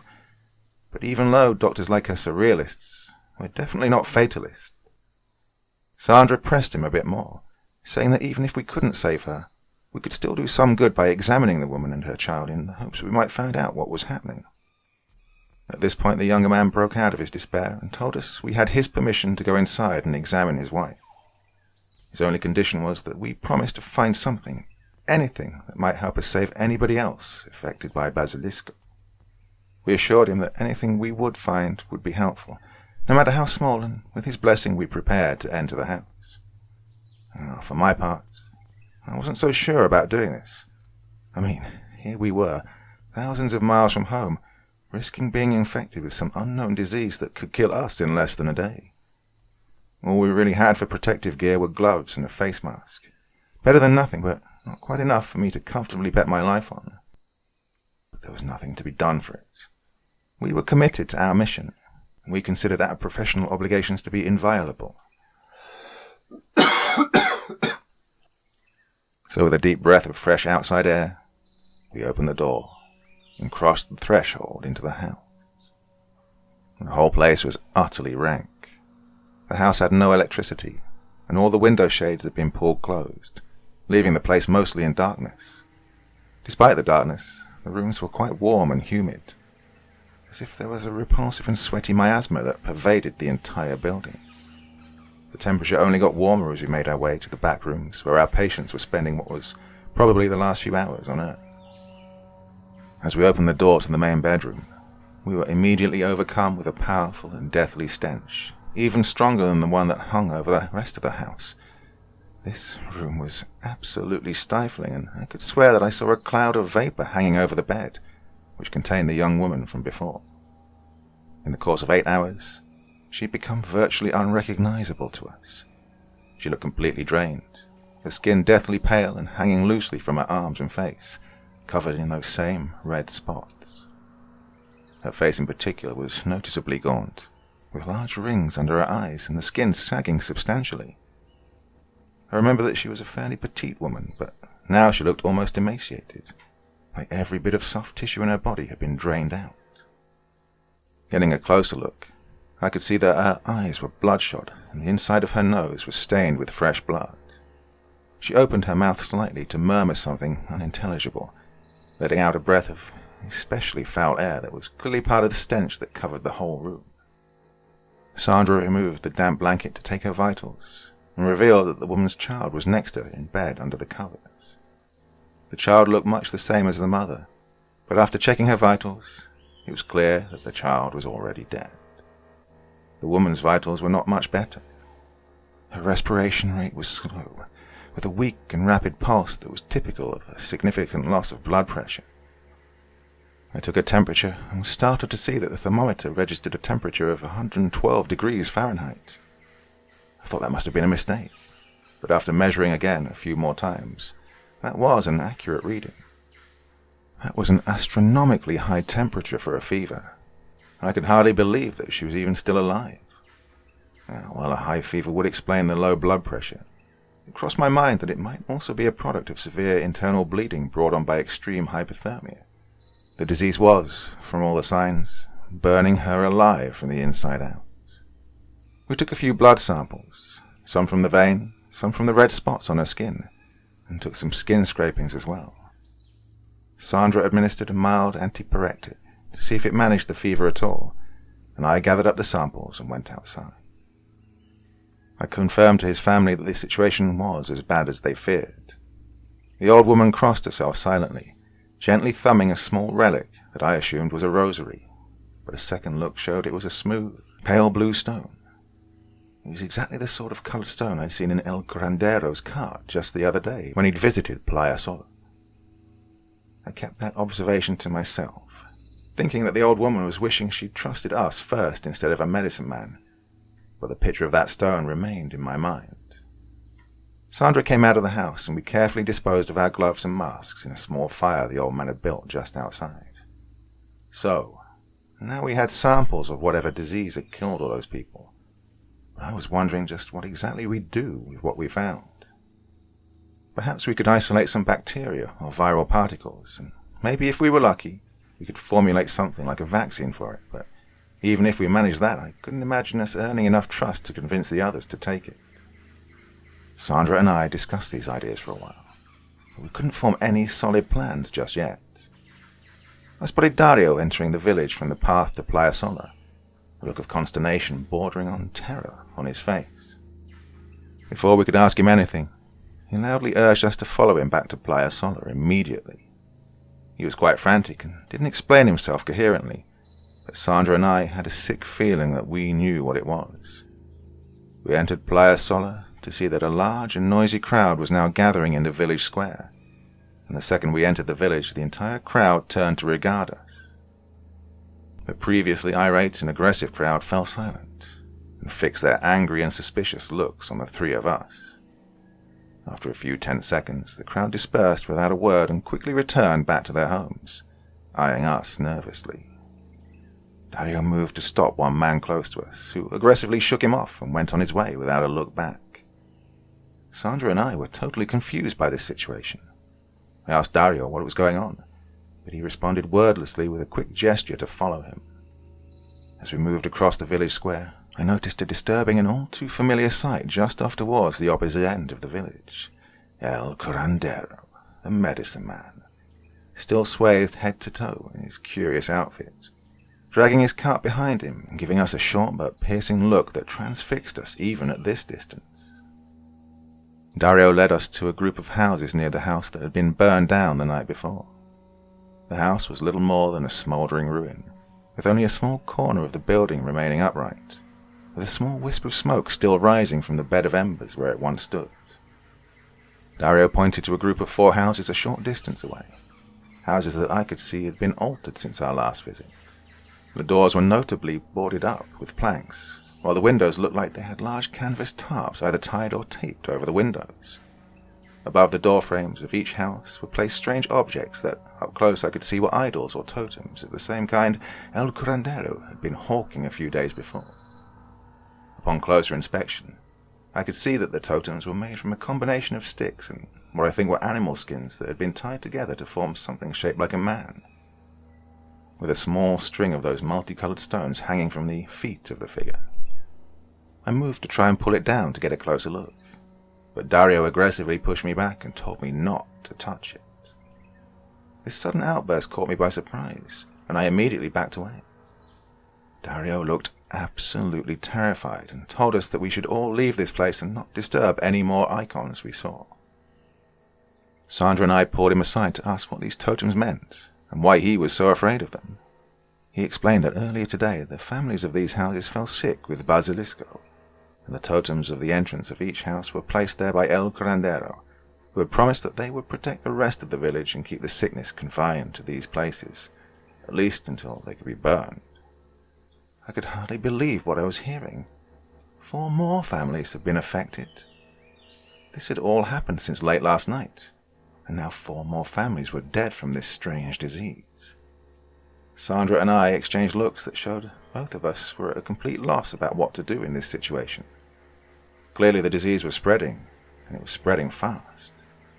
This was verging on a full-scale epidemic that could, by our estimates, wipe out the populations of both villages within a week if it couldn't be contained. Did that have something to do with why it was called Basilisco? Was it some reference to how it spread, or who contracted it? After all, the legendary basilisk was said to be extremely poisonous, enough that even breathing its noxious wake could fatally poison somebody. I wondered if that was an allusion to how the disease was spreading, as if each infected person had become like a basilisk themselves, but if you got close enough to look them in the eyes, you'd already been exposed. That was my theory anyway.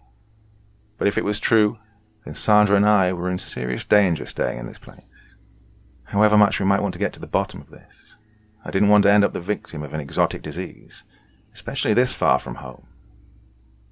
We went back to the village square in Playa Sola to find that a small group of people had formed to meet us. They glared at us balefully as we approached, and before Dario had a chance to greet them, we were immediately subjected to a scolding by an old woman that seemed to lead the group. I couldn't quite follow what she was saying, but Sandra translated for me. She said that we were not to be trusted, that by ignoring the advice of El Curandero, we had brought this upon their people. The people who had died of Basilisco were those who had not accepted what we had to offer, and that all those who had trusted the doctors were doomed to die. The old woman continued ranting in this vein for several moments, while Sandra and I could only listen in shocked disbelief to see the suspicion being thrown at us so wildly. I thought to myself that this couldn't possibly be happening. I mean, how on earth could we be to blame for this? It might seem silly to be offended at the spurious accusations of a group of distressed and afraid villagers, but the way they had confronted us so openly and directly firmly cemented the growing atmosphere of hostility and suspicion that was hanging over us like a dark cloud. After a few moments of the old woman's ranting, Dario finally stepped forward and interjected quite forcefully. I'd seen him distressed and annoyed before, but I hadn't until then seen him truly angry. He snapped at the woman and at the other people gathered behind her, beginning a furious tirade in Spanish that even Sandra had a hard time keeping up with. However, I did notice a phrase he uttered several times, "Palurdos ignorantes," which from what I understood meant ignorant rubes or something similar. The crowd kept their silence as Dario chewed them out, saying nothing but returning their frigid, hostile glares. After a few minutes of berating the crowd, Dario finally ran out of steam. By this time the crowd had noticeably grown larger, with curious bystanders having assembled to witness the shouting match going on in the middle of town. After taking a moment to collect himself, Dario turned about to face the others who gathered around us. For a moment he silently exchanged looks of exasperation with the crowd, but then he spoke up once more, this time more calmly. "This is how it is. You trust El Curandero, but not real doctors. Do any of you even know who this man is? You think he still protects you, but all this has happened before. He comes, and you think you are safe from Basilisco, and you are for a little while. Then Basilisco comes again every few years, no matter how many times El Curandero comes to us. Some of you say he knows when Basilisco is coming. That is why he comes to us, to help us before it happens. But how does he know when Basilisco is coming? Do you ever think about this?" A sharp intake of breath came from the entire crowd, who shifted uncomfortably on their feet. I noticed that they tended to become extremely nervous when Dario or anybody else spoke ill of the medicine man, as if they expected some kind of instant retaliation to fall on their heads. "These women," he continued, pointing to us, "come here to help us, and you blame them for Basilisco. It has happened before, long before they came to us. My cousin and I invited them here because we need real help. I know you don't trust them. You think El Curandero will be angry, that he will stop coming if we turn to doctors instead of him. But think about it. If you can't trust Dr. LaRoche or Dr. Brady, then how can you trust El Curandero?" The entire crowd was deathly silent as Dario finished his speech. Even the old woman who'd started the debate had nothing to offer in response. Instead, she and her fellow elders stalked away quietly, sending one last parting glance back at Dario, a look not of rage or offense, but of what looked like pity. With her departure, the rest of the gathered crowd began to disperse in complete silence, clearly not sure what to make of their village leader's tirade. Meanwhile, Sandra and I only stood by awkwardly without saying a word. Dario certainly meant well, and without his advocacy, we wouldn't have gotten this far with the villagers at all. But I was extremely uncomfortable still with the attention that he and Florencia were drawn to us. As much as I still wanted to help these people, I was starting to feel that Sandra and I were getting too wrapped up in local politics for our taste. Even after living with these people for several weeks, we hadn't formed any kind of rapport with them. So when it came to cross-cultural relations, we were quite out of our depth. As frustrated as I was by their lack of trust, I had no intentions of stepping on any toes during our time here. When the crowd had finally vanished, we followed Dario to a point just outside of Playa Sola. We assumed that we'd be heading straight back to Bahia de Paz, but as soon as we were out of sight of the village, he ushered us off the road a short way into the forest. With a hushed, conspiratorial tone, he pressed us together and began to talk quietly in English. These people still don't understand. I don't trust El Curandero or anything else these people tried to stop Basilisco. I haven't trusted him for many years, but the people still do. They're too scared to try anything else. Why are they still scared of him? Sandra asked. I thought people in this region liked medicine men, that they trusted them. Oh, most people do. Most curanderos help their people, but ours is not like that. I don't even know where he comes from, but he's been coming here for many years, since I was very young at least, Dario explained. He glanced nervously back towards the path, clearly wary of any eavesdroppers. The people are scared that if they anger him, he will not help. And then when Basilisco comes again, they will be helpless. He comes every few months, and they always ask him if Basilisco is coming. They say he knows when it will happen, and he is always right.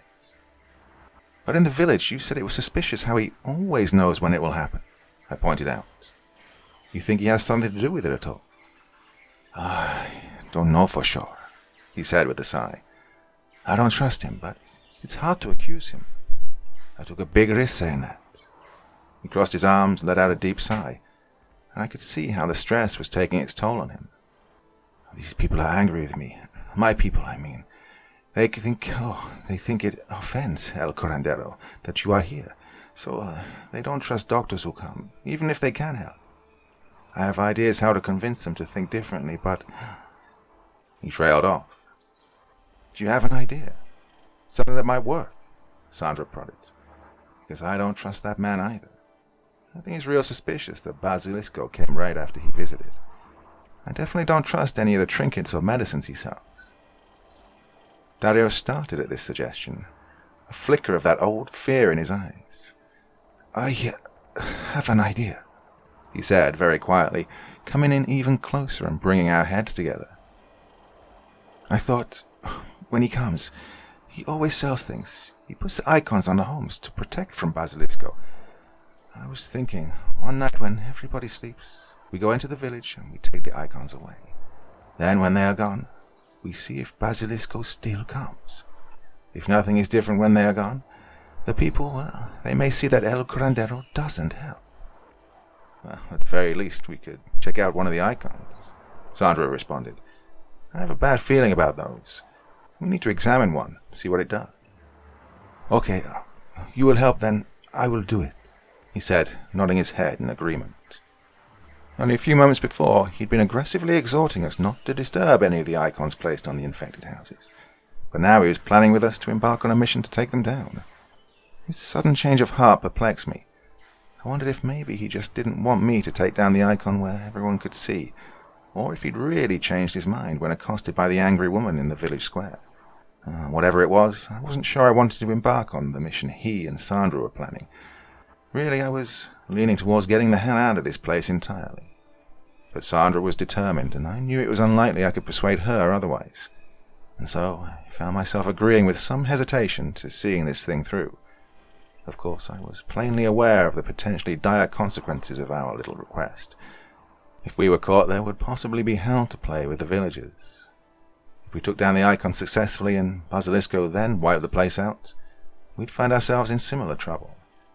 And assuming the icons were a hoax, we'd still have to stick around long enough to observe the effects and prove it, and suspicion would almost certainly fall on our heads. With these rather unpleasant options, I decided it was necessary to form an exit plan. Dario told us to meet him back there later at night for our new task.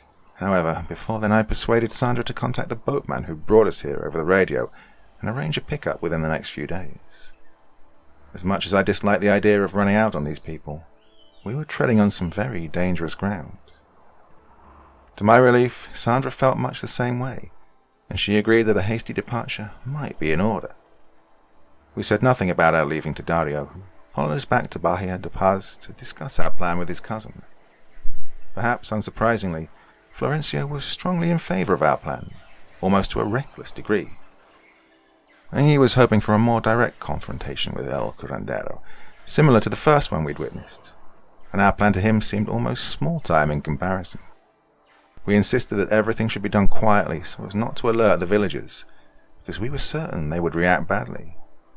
For as much respect as Florencio and Dario commanded from their respective villages, I doubted that even men of their stature could force them to stand down if we were caught. A short time before midnight, Sandra and I left for Playa Sola, wearing the darkest clothes we could find in our limited wardrobe. We met Dario in a spot in the forest a short ways off from the main trail leading into the village. While I was definitely nervous about our plan before, I became incredibly anxious when we gathered together to get a good look at the village. Laying eyes on the huts and houses suddenly made our ill-advised caper seem much more real. We knew that if we were caught, things would almost certainly end badly for us. It crossed my mind that we were now risking our lives carrying out this errand, however important it might be for any epidemiological research. Fortunately, we chose our time wisely. The village, true to Dario's word, was practically quiet as a tomb at this time, with only a few flickers of light visible in a few house windows. After a short reconnaissance, we were satisfied that the proper moment had come, and we emerged from the tree line into a small farmer's plot at the end of the village. He sneaked slowly through the field and made a beeline for the group of infected houses about 300 meters ahead. Our route across the field had been chosen as it avoided passing through the main part of the village and was a fair distance from any currently occupied houses from which we might have been observed. We got to the infected houses without much trouble, though as we regarded the totem hanging over the door of one house, I saw that Dario had regained his previous hesitancy. Sandra urged him forward, and with a reluctant sigh he slowly stepped towards the door of the house, his eyes fixed on the totem hanging over his head. He boosted Sandra up, who quickly and quietly snatched off its hook and brought it down, with Dario giving her a wide berth as she held and regarded it closely. It was, like the others, a tightly wrapped bundle of sticks and animal pelts arranged in a roughly humanoid shape with a sort of lanyard of smooth, colourful stone strung from the bottom. Now that I myself had gotten a closer look at one of these totems, I understood why Sandra said they gave her a bad feeling. Up close, I could see that the animal pelts and sticks looked quite weathered and old, rather than the newly made trinket I assumed them to be, and the bundle at the top seemed like it was covered with a thin layer of some kind of hardened wax. Observing this, I wondered if Sandra should be handling this thing without gloves, when she suddenly handed it off to me and turned towards the door. To my surprise, she began inspecting and tugging at the planks nailed in place over the door. I was about to ask her what she was doing, when Dario worriedly snapped forward to stop her. Evidently, Sandra not only wanted to inspect the totem, but she also wanted to go inside the house. I wanted to stop her too, as we were taking a big enough risk as it was, stealing the totems. Before I could get a word out, she'd pulled a small iron bar out of her pack and began prying the boards off. Dario was now practically pleading with her to leave it alone and continue with our task. But Sandra paid him no mind as she rapidly pried the boards off as quietly as she could manage, while Dario and I flinched with every creak and snap of the boards. Within 30 seconds, she'd freed up the front door and was testing the latch to see if it was locked. With a light creak, the door swung open slightly, and Dario and I were petrified to see this house reeking with death now lay open and exposed. Sandra snapped back at Dario, telling him that she would be going inside to inspect it, and that he could stay out here if he wanted. He relented with a mournful groan, and Sandra pushed the door open all the way and took a step across the threshold. Even though I'd objected to this course of action, I knew it couldn't be undone and that Sandra would not be dissuaded. Without a word, I slowly followed after her into the house. As I expected, the house absolutely reeked with the stench of death and decay, but I wasn't quite prepared for an odor this strong.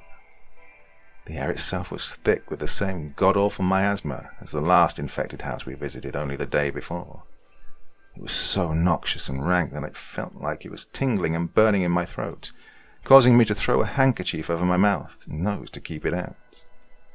In the light of the torch Sandra brought with her, I could see the body of an elderly man reposed on the couch in the living room, his skin waxy and yellow and covered in those distinctive red spots, which had darkened in the time he'd been lying there.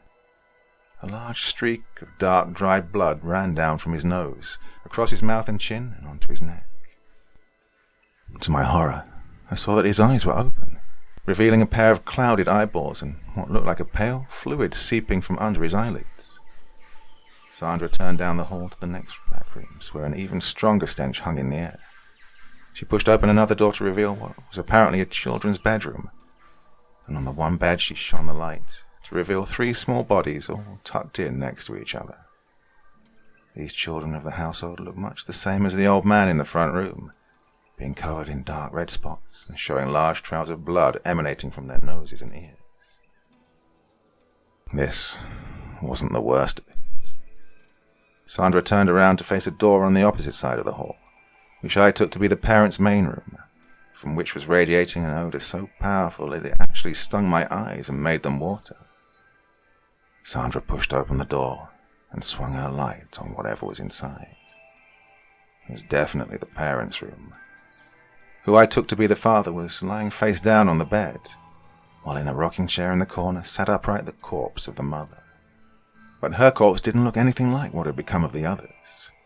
What was left of her skin was that waxy yellow color with the red spots, but a fuller examination showed that most of her skin had sloughed off. There she was, a practically skinned body, missing what looked like nearly half the skin on her entire body, revealing the lower dermal layers and even the muscle underneath. The left half of her face sagged substantially, practically hanging off her skull, and small splits in the skin were present at points where it was obviously about to separate and fall off. But the absolute strangest thing was that the tissue exposed by her lost skin weren't the shades of pink you'd normally see with exposed viscera, but were instead a sickly pale grey, even green. What looked like small spider webs of some dark-coloured plaque were forming in the folds and creases of the flesh. I was totally flabbergasted by the sight of her badly degraded body. From what I understood, the people in this house had fallen ill and died less than 36 hours ago, yet the body of this woman looked as if it had been decomposing for several weeks. In fact, the condition of her body didn't even resemble traditional decomposition. The way the skin was coming off in large strips and patches while other portions looked relatively intact seemed to indicate something closer to burns rather than straightforward decomposition. The paleness of the exposed flesh underneath likewise indicated a high-temperature environment. It certainly was quite stuffy and warm in the house, which can speed up certain decomposition processes, but not to this degree, and not in this short of a time. Around this time I remembered that the other woman who died only 2 days ago had been running an astronomically high fever that actually produced notable effects on the surface of her skin. When I inspected the body's face more closely, I could clearly see that the skin around her mouth was actually starting to peel, and a fever blister was present in the corner of her mouth. This was when I got the idea that this woman hadn't just died of various complications from the illness. No, her fever had been so powerful that she had been literally cooked alive from the inside out. Even from a few inches away, I could actually feel the heat radiating from her body. Sandra carefully placed the back of her hand against the dead woman's forehead and quickly withdrew it, surprised to feel that the body was not only still warm, but actually hot, as if the fever was still burning in her lifeless body. Well, of all the abnormal things going on in this house, that had to be the most odd.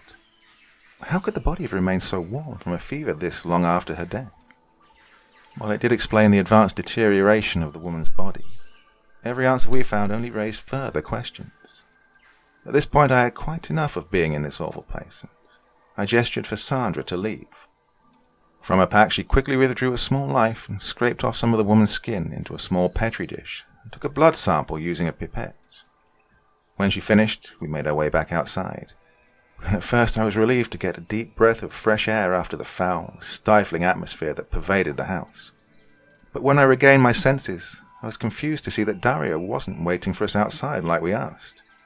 In fact, we couldn't find him anywhere around the grounds of the house. My annoyance at his disappearance quickly became anxiety, as I wondered what would happen to us if he'd lost his nerve and abandoned us. If Sandra and I were caught doing this and we didn't have Dario to back us up, we could find ourselves in even worse trouble than we'd faced already. With Dario having wandered off, I was prepared to ditch this mission entirely and settle for what we'd already accomplished, but Sandra remained undeterred. At her urging, I agreed to go with her to visit the other houses and complete our task all the way. We approached the next house, which, like the first, had a totem hanging over the front door, and had all of the windows and doors secured with planks and tarps. At this point the village was still fairly quiet and undisturbed. But as my nervousness grew, I jumped at every sound I feared would raise the alarm among the slumbering villagers. Sandra quickly pried the boards off the front door and slowly cracked it open.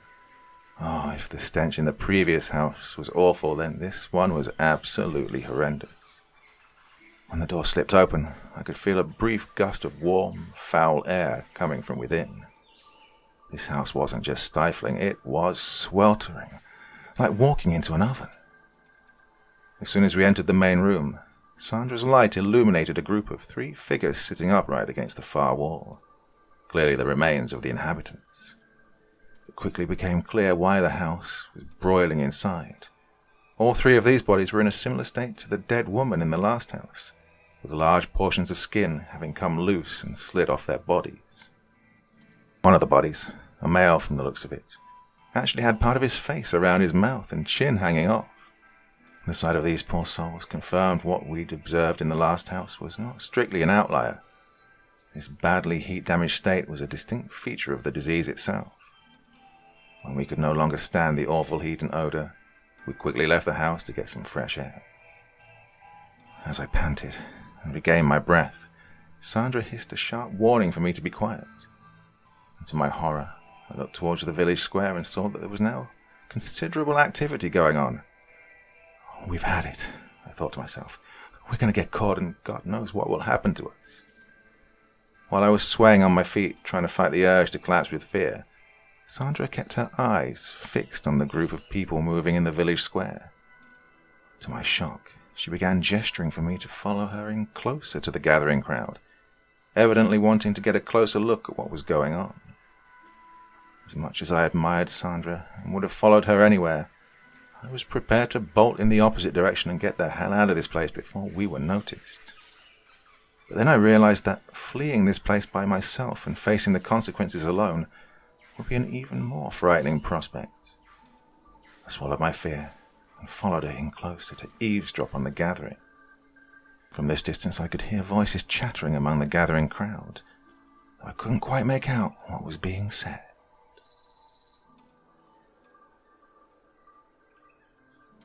Part 5.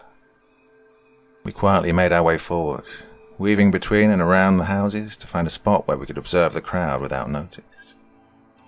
Moving through the village, we could see that more houses were starting to stir, as if the whole place had been alerted to something going on. Sandra and I found a spot in a narrow gap between 2 houses, partly obscured by a stack of fishing equipment. From this spot we were fairly concealed and we could make out the most of what was going on, but I was unsure if it would allow us a clear exit if things went south. Sandra directed my attention to the crowd, now fully illuminated by lanterns hung up on posts and carried by the villagers.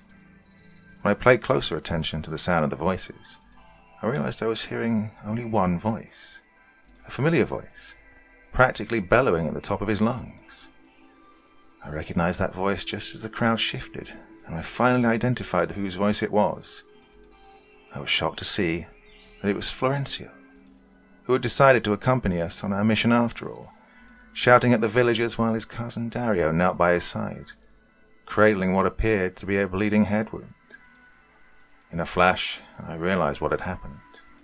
Apparently Dario had been found out by the locals, and now his cousin Florencio was standing over him, clearly trying to protect him from an increasingly furious crowd.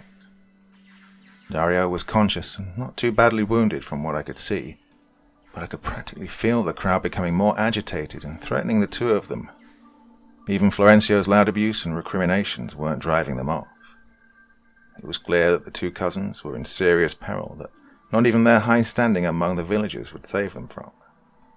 I wondered if perhaps Sandra was thinking of intervening to save him, which is where I would have drawn a line. We were in serious enough danger as it was, just being this close. Instead, she only continued watching the crowd intently, positioned to make a quick escape if things went south. Florencio's shouting subsided abruptly as the crowd suddenly turned their attention to the road leading into the village from the opposite direction. We instinctively followed their gaze, and from our position we could see a tall figure whose head rose just above the crowd. It was an all too familiar figure, with a slouching wide-brimmed hat, a ragged coat with a high collar, and a face completely wrapped in scarves and cloth. El Curandero. The crowd naturally parted for him as he silently strode forward to face the two cousins, who shrank from his looming form. Florencio shifted forward to put himself between Dario and the approaching figure, his former bravado now wavering. El Curandero took a position at the front of the crowd, only a meter or two away from the cousins. He silently regarded the two men through those piercing, hollow eyes, and then wordlessly took an object from beneath his coat and held it high in the air, where both the cousins and the crowd could clearly see it. We saw that it was the totem we'd taken down and left with Dario moments before, and he was presenting it as evidence for the crowd of their malfeasance. He then tossed it forward onto the ground between himself and Florencio, turned back to the crowd, and swiftly strode back through the gap they'd made for him. As El Curandero turned his back, Florencio found the courage to resume his tirade, hurling insults at the medicine man, saying the villagers were ignorant fools and that El Curandero was taking advantage of them. The medicine man stopped in his tracks and briefly turned his head back to Florencio, who scarcely paused his rant. El Curandero turned his back again and ignored him and continued on his way. The villagers now began inching forward towards the two cousins, fanning out in a wide arc to surround them on three sides. Florencio directed his attention back towards the approaching villagers, who kept up their cautious approach. One older man, who I recognized as another village elder, made his way to the front of the crowd, quietly urging Florencio to stand down and give up his defiant position. Florencio instead turned his insults toward him, and to the shock of the crowd he drew a revolver tucked behind him under his shirt, swinging the barrel across the crowd. The crowd drew back a short ways at the sight of his gun, but then resumed their approach, more cautious this time, weaving side to side to avoid Florencio's pistol. Florencio grew even angrier and more desperate, shouting ever more loudly for the villagers to stay back, gripping the revolver so tightly that his knuckles went white. The older man who'd been trying to talk Florencio down took several steps forward, this time more forcefully demanding that he stand down. Florencio just locked eyes with him in silence for several seconds. Then the man moved forward, and an ear-splitting pop ran through the village square, and the man clutched his chest and collapsed forward as Florencio swung his smoking gun back across the crowd. Just as he opened his mouth again to scream at the villagers surrounding him, another gunshot rang out, this time from within the crowd, and Florencio jerked sideways and clutched his right side and brought his gun to bear on the ground.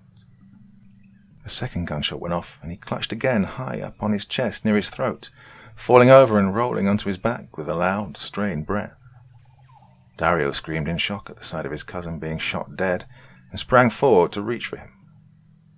A bullet struck the ground just in front of him, and he turned in our direction to run for his life. Then one shot rang out and struck him in the back of his right leg, and as he tumbled another shot went off and his head violently pitched forward. As he slumped, I could see a string of blood pour from his mouth before his face violently crashed into the ground. I imagine the whole scene itself probably played out over the course of a few seconds, but I remember each excruciating detail so clearly that it felt like it was going in slow motion. Without thinking, I let out a sharp scream that everyone in the entire village must have heard. Can you blame me? I just witnessed two men being murdered, men who were our friends and protectors during our time in the village, men Sandra and I had come to like and trust when nobody else around here would give us the time of day. I maintained enough presence of mind to clap my hands over my mouth to stifle the scream, but it was a little too late. The crowd snapped their heads to our position and met our eyes for a few tense seconds before I found the strength in my legs to run. Sandra and I just about fell over each other, scrambling away through the narrow alley, but as quickly as we attempted to make our escape, the crowd had moved to cut us off. As soon as we emerged from the other end of the alley, a group of 4 people descended upon us from both sides, viciously tackling us to the ground. Having been in only one physical altercation in my life before this, I'd forgotten just how rough and painful it could be, especially when 2 grown men throw you to the ground and violently restrain you. All I could do was scream and thrash violently as the men squeezed my arms and legs and hauled the 2 of us away in the dark. We were dragged back towards the crowd in the village square, both of us screaming and lashing out against our captors, who only gripped tighter in response to our struggles. Feeling like a cornered animal, I began lashing out more violently than I ever had in my entire life, twisting and thrashing my arms with a strength I never knew I had, snapping with my teeth at any exposed flesh I could reach. As we rounded a corner past another house, my twisting had managed to slip the grip of one of my captors just enough that I could reach his hand with my mouth, and I chomped down as hard as I could on what I think was an index finger.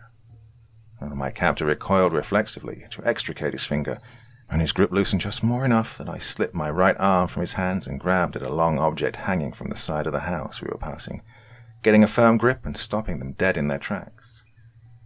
The men holding me began tugging harder to make me let go, but I maintained my grip and even managed to pull myself towards the house a bit, and I saw that what I grabbed was the pole of a large harpoon hung up on a rack. As I kept pulling, I felt the grip of my captors begin to fail, and with one strong heave, I broke their hold. We tumbled to the ground together, and as I fell back, the harpoon came free from the rack and swung sideways, with the hooked end striking one of the men on his face and giving him a good-sized gash. He backed off immediately to clutch his face and howl in pain, and the other man began to scramble to his feet to retaliate, but I was just a bit quicker. I leapt to my feet, swung the harpoon around, and whipped it like a club at the other man, bashing him on the side of his head and sending him tumbling to the ground like a wet noodle. The men carrying Sandra turned back to regard the situation, only to see me swinging this harpoon like a madwoman, and their attention flagged just enough that Sandra struggled out of their grip. As she slipped through their arms, I charged forward, flinging and thrusting the harpoon at them, and with one swipe, I brought the sharp end of the weapon slicing across his chest and sending him backwards with a scream. Sandra, hardly missing a beat, grabbed my shoulder as she ran past and got me to turn and follow her. My fury became exhilaration as I broke into a sprint shortly behind Sandra and made a beeline back for the trees at the end of the village. Now, I was never terribly athletic, but with the adrenaline surging, I felt like I could run a marathon without skipping a beat.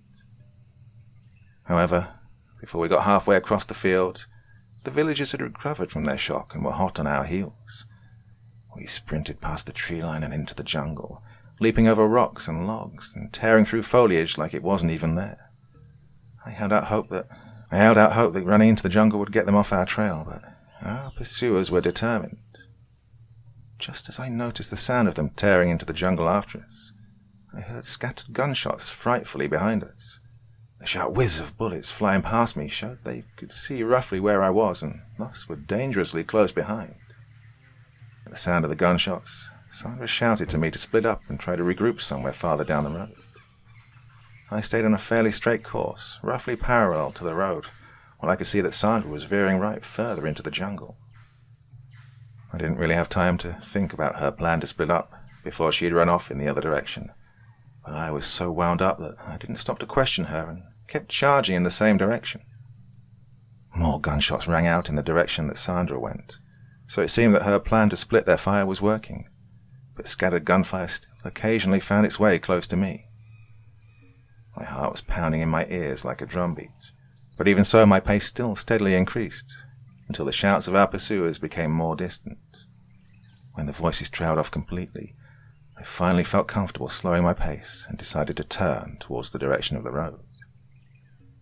As the adrenaline wore off, my arms and legs began trembling uncontrollably, to the point I thought I'd collapse. but with my last reserves of energy, I kept up a trot towards the road and finally emerged through the trees onto the path between the twin villages. Sandra and I had now separated completely. I could no longer hear any sound of gunshots or shouting in the direction she had gone. I looked back into the jungle and wondered if I'd either wait for her here or venture back in to look for her. But the longer I stared into that deep, dark jungle, the more my nerve began to fade. For all I knew, these people were still out there prowling the forest looking for us, and I had no intention of taking further chances. After all, we split up in the hopes that at least one of us would get away, and I had. With that adrenaline wearing off, I gained a greater awareness of my surroundings and decided to continue on my way back towards Bahia de Paz. I didn't follow the main path directly, instead tramping through the brush on one side of the road in the hopes nobody else might see me.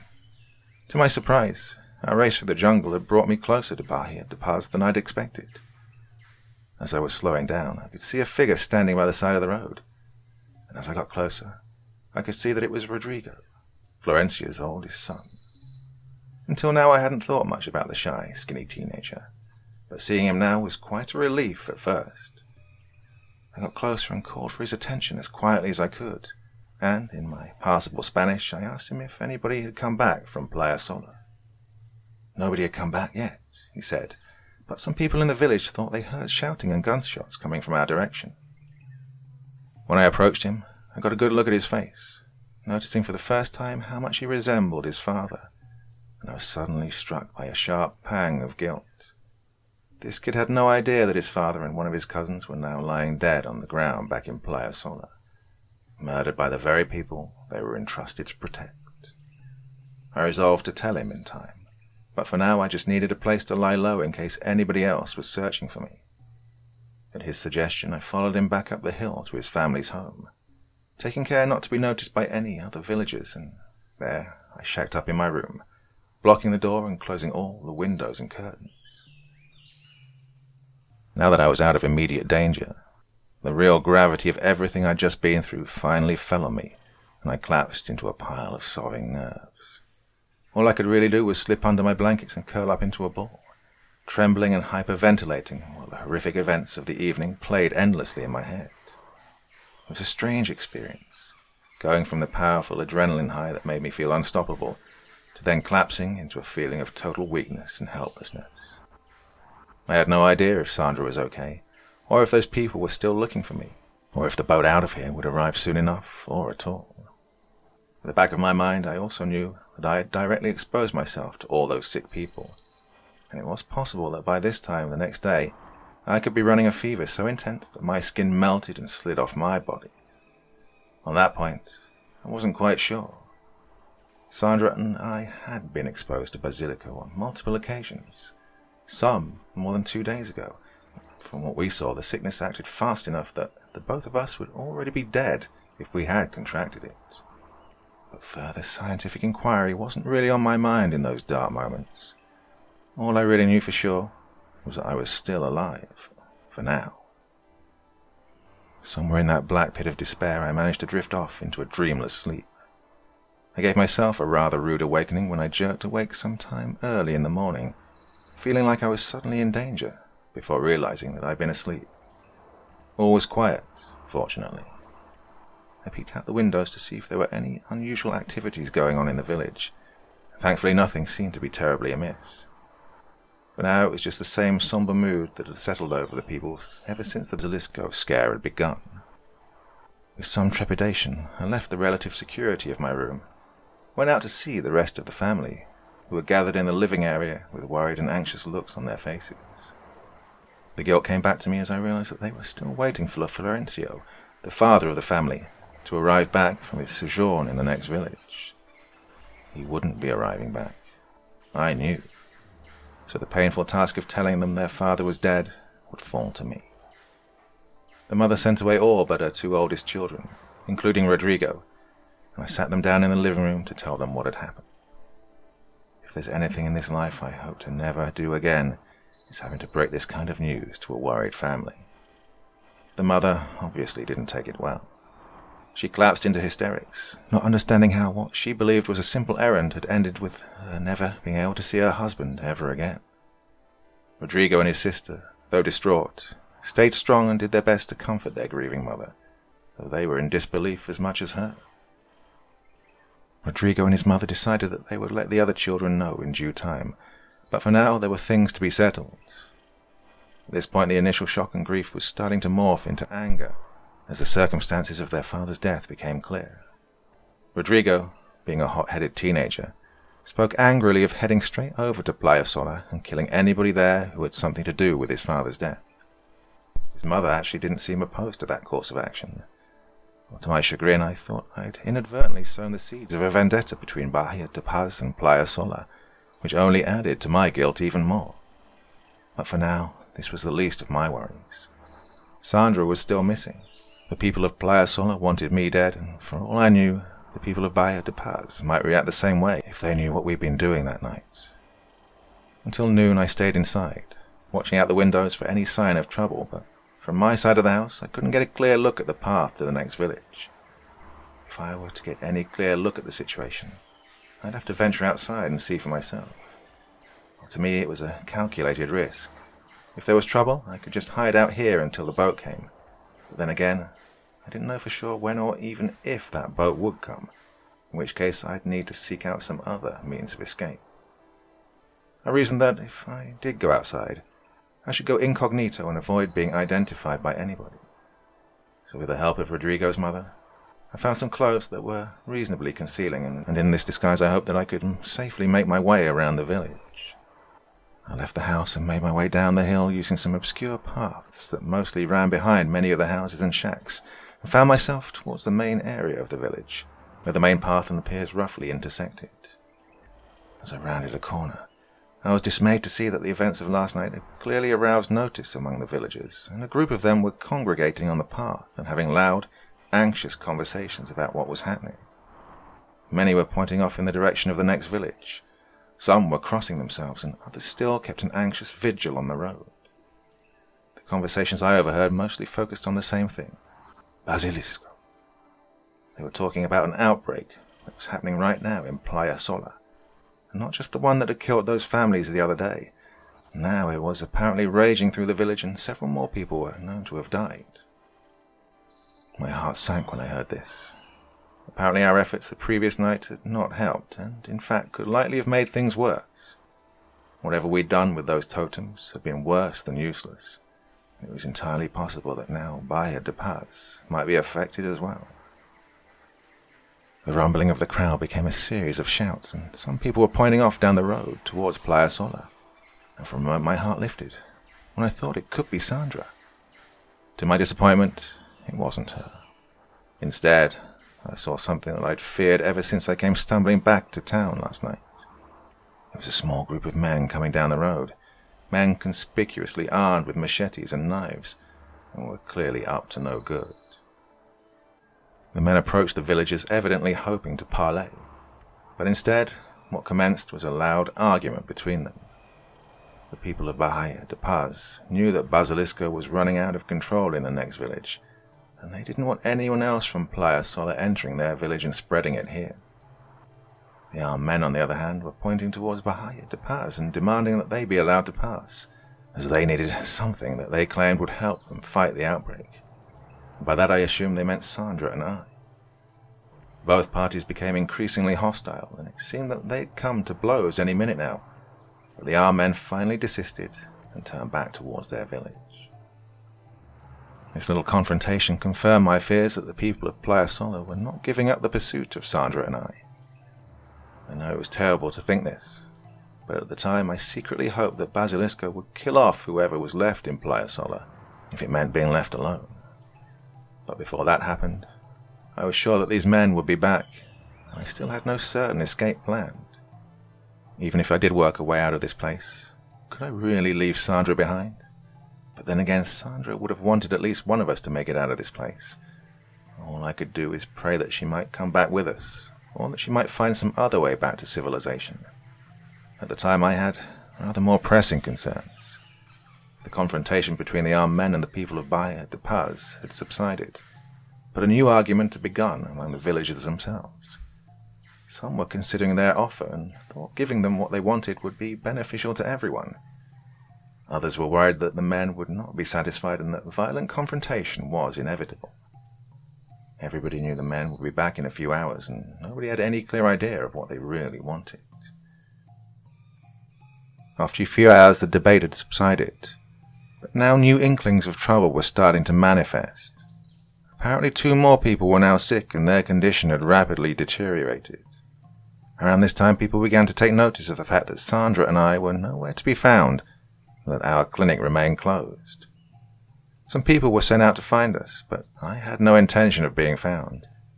If I was around when those men came back, they might decide to hand me over to them. As much as it pained me not to be able to help, I knew that I couldn't risk revealing myself now. Even if I did, there was probably nothing I could do for anybody sick with Basilisco. The disease was simply too potent and too aggressive to be treated with anything we had in our clinic. News of the sickness spread like wildfire among the village.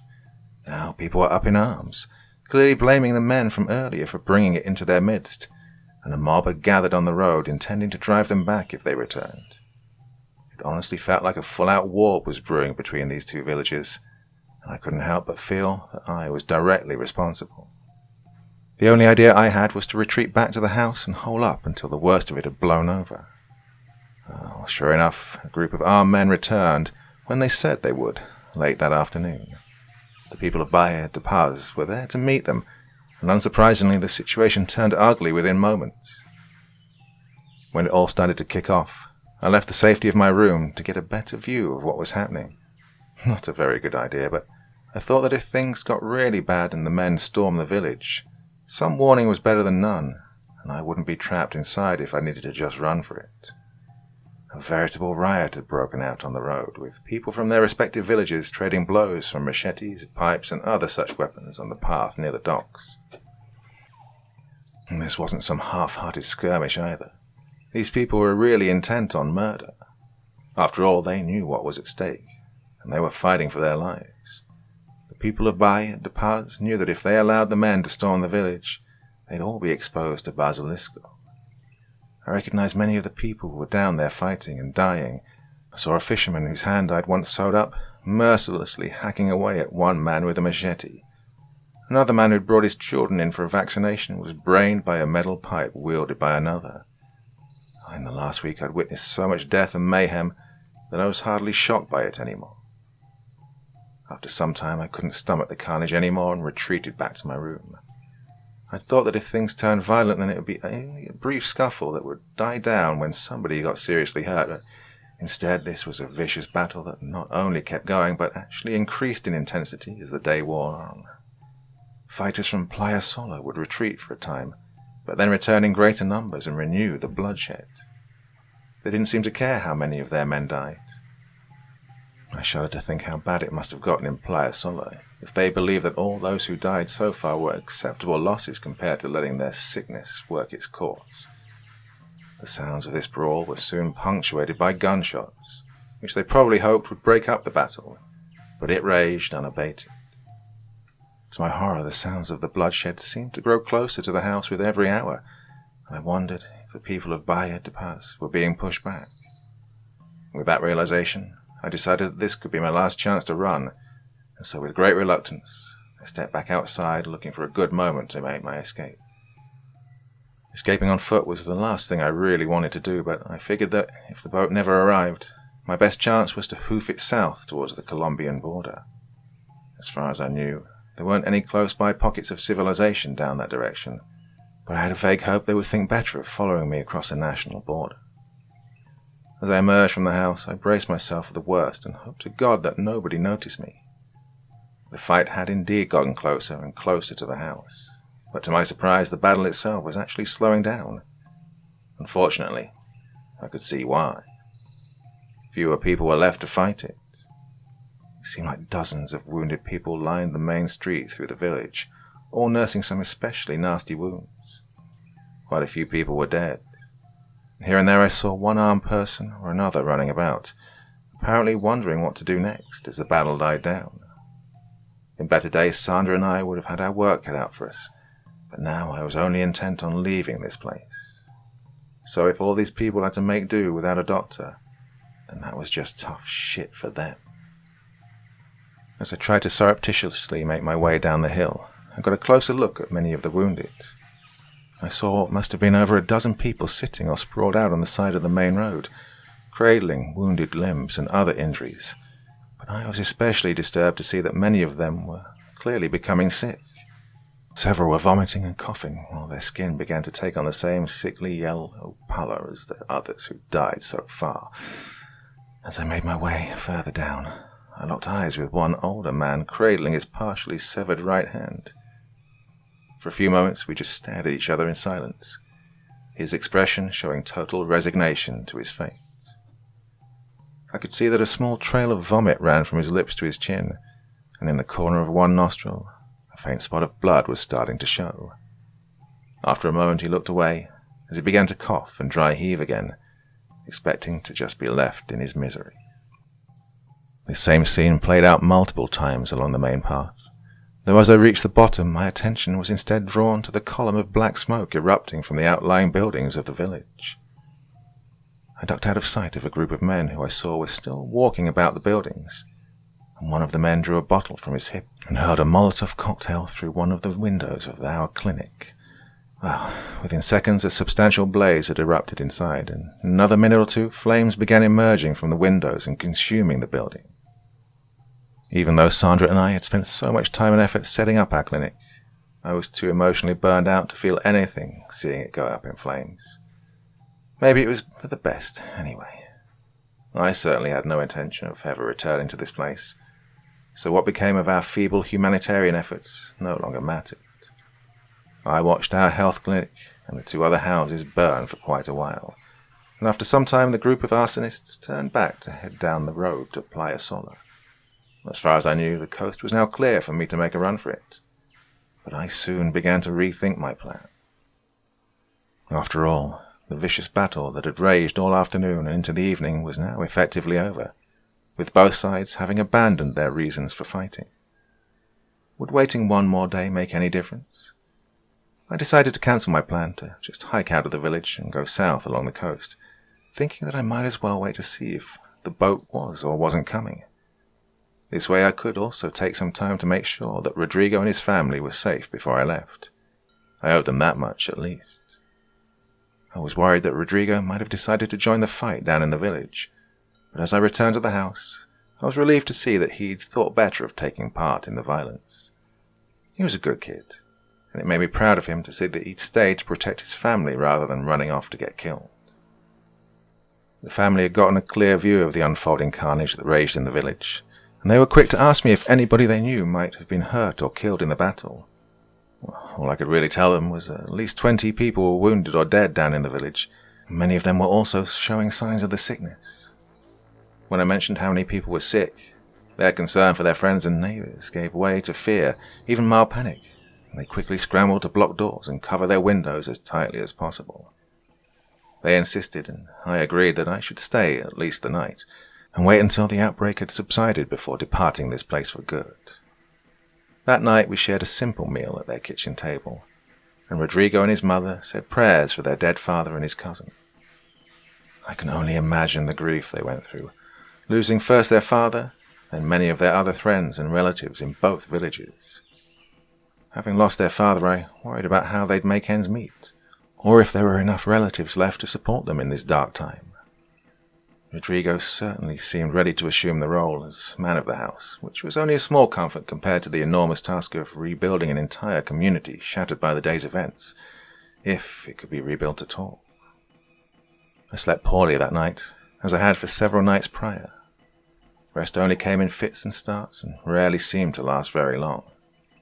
My mind drifted in and out of dark dreams that were a twisted jumble of horrible images with raging fires, burning corpses, and air that reeked of death. At various times I woke to hear low but steady choruses of moans and cries of pain coming from the village below. I wondered how many people were still alive down there. I hadn't seen anybody attempting to aid the wounded, likely in the fear that they too would contract the disease trying to do so. Instead, the wounded and sick would be left outside to die, if they hadn't already. It was a truly heartbreaking situation, but I understood what these people were afraid of. Of course, that didn't make it much easier on my conscience. In emotionally turbulent times like these, I tried to comfort myself with something my father had often said when I was younger. My father had fought in the Korean War and was quite open about the emotional scars he carried for the remainder of his life. One thing he often told me in difficult times always stood out. It hurts now, for sure. And sometimes you wonder how you'll be able to think about anything else, but when you're in a real tough spot, you can't bog yourself down dwelling on it all. Just focus on getting through the here and now in one piece. If you come out of it alive, then you'll have plenty of time to think about it then. Believe me on that. I tried to keep that sage bit of wisdom in mind as I passed the rest of the night. Sometime shortly after dawn, I was awoken by Rodrigo telling me that a call was coming in on the radio. I momentarily forgot the horrible situation unfolding around me, thinking that perhaps I had a chance to get out of here after all. I ran upstairs into the makeshift radio room Florencio kept in his house, and answered the call with nervous excitement. To my relief, that call was indeed from the boatman who'd arrived for the pickup we'd called for a few days earlier. Running over to the kitchen window, I could see that ancient, smoke-belching fishing boat slowly sidling into the harbour. That paint-peeling tub could have been a luxury cruise liner for all I cared. With great excitement, I told Rodrigo and his mother that I'd be leaving as soon as possible. But when they mentioned if Sandra would be going with me, I was struck with a pang of guilt. After more than a day, Sandra had yet to be found anywhere, and for all I knew, she could even have been dead. But remembering my father's words, I knew there was nothing for it. I wasn't in any position to stay and look for her, assuming that she could be found in the first place. So I swallowed my guilt and said my goodbyes to Rodrigo and his mother, expressing my condolences for their loss and wishing them well in the future.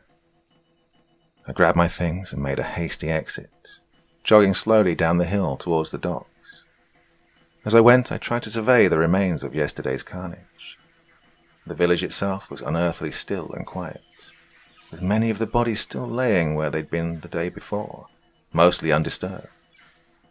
By this point, the buildings set ablaze yesterday evening were nothing more than smouldering piles of charred embers, while our health clinic had most of the interior burned out, letting the roof collapse inside. I went as quickly and quietly as I could through the village, still wary of any hostile intent by any survivors from yesterday. As I neared the bottom of the path and turned towards the docks, I was horrified to see that a group of 3 men had emerged from around the corner of the furthest building. For a few seconds we locked eyes in astonishment, and as I braced myself to sprint for the boat, I could see that the group of men was preparing to run after me. Not wanting to make the first move, I broke into a heaving sprint away from them and onto the docks, while they raised their weapons and began to give chase, shouting incomprehensible things. As I ran towards the rickety docks, I heard a flat whoosh as an object flew only feet away from my back and splashed into the water. The object bobbed up for a moment, and I could see that it was a small hatchet, which one of these men had thrown with terrifying accuracy towards me. Not missing a stride, I finally made it to the boat and all but dived onto the deck at the feet of the astonished boatman, who must have been confused as hell as to what he was seeing. I yelled for him to get going, but in the time it took to get the motor running and push away from the dock, the 3 men had caught up to us. In horror, I thought I'd finally been caught, as the men made to jump onto the boat, when I was suddenly stunned by a gunshot coming from behind me. The boatman had pulled a weapon of his own, a rather large handgun, and his shot had connected with one of the men right in the middle of his chest. The other men backed off, their apparent ringleader reeled back from his gunshot wound. The boatman shouted explicit threats at the other 2, making it clear he would not hesitate to shoot any one of them if they tried to follow. He kept his gun pointed at them as the boat pulled away from the docks and out into the harbour. The 2 remaining men only stared impassively after us as we sailed away, before finally turning to leave their dying comrade on the docks. As we made our way out of the harbour, I gave the village of Bahia de Paz one last parting look, realizing how beautiful and peaceful it looked from this distance, greatly at odds with the dismal carnage being left behind by its human inhabitants.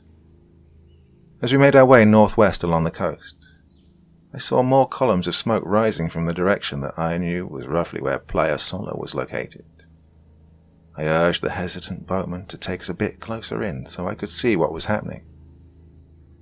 Through a gap in the coastal brush line, I could see that more buildings than that village were burning intensely, and numerous human figures were sprawled about the ground while others wandered aimlessly amid the blazing, pestilent remains of their homes. But looking closer still, I could see one distinct figure standing perfectly still and following the movement of the boat with a piercing, hollow gaze that I recognized instantly. It was the tall, grim figure of a man covered head to toe in loose, ragged clothing. The parting gaze of El Curandero. There isn't much more to tell after this point. The boatman seemed to know better than to ask questions, or perhaps he already had some idea of what had just happened. Either way, neither of us said a word the whole journey back to the city up the coast. From there I caught the same bumpy bus ride back to Panama City, thinking that I probably looked quite a fright to the other passengers in my rather filthy and ragged state. I found my way back to the hotel we'd stayed at before, booked a room, and then took a good long shower to rid myself of the filth I'd accumulated over the last week. In the hotel I made an international call to the head of Oxfam, where Sandra and I had volunteered, and told them brusquely that our aid mission had been cut short by unforeseen circumstances, that I was returning to Canada and would be resigning my volunteer position. They must have been stunned by my frank and unsentimental resignation, but at this point I could hardly care. The next day I caught a plane back to Toronto, where I was briefly harangued by customs when I told them my business in Panama City was charity work that had been cut short. I probably could have omitted that last part, but I was so desperate to be home that I wasn't careful about the things I said. Fortunately, they let me go after I made something up, and later that day I arrived back home at my parents' house in Kitchener.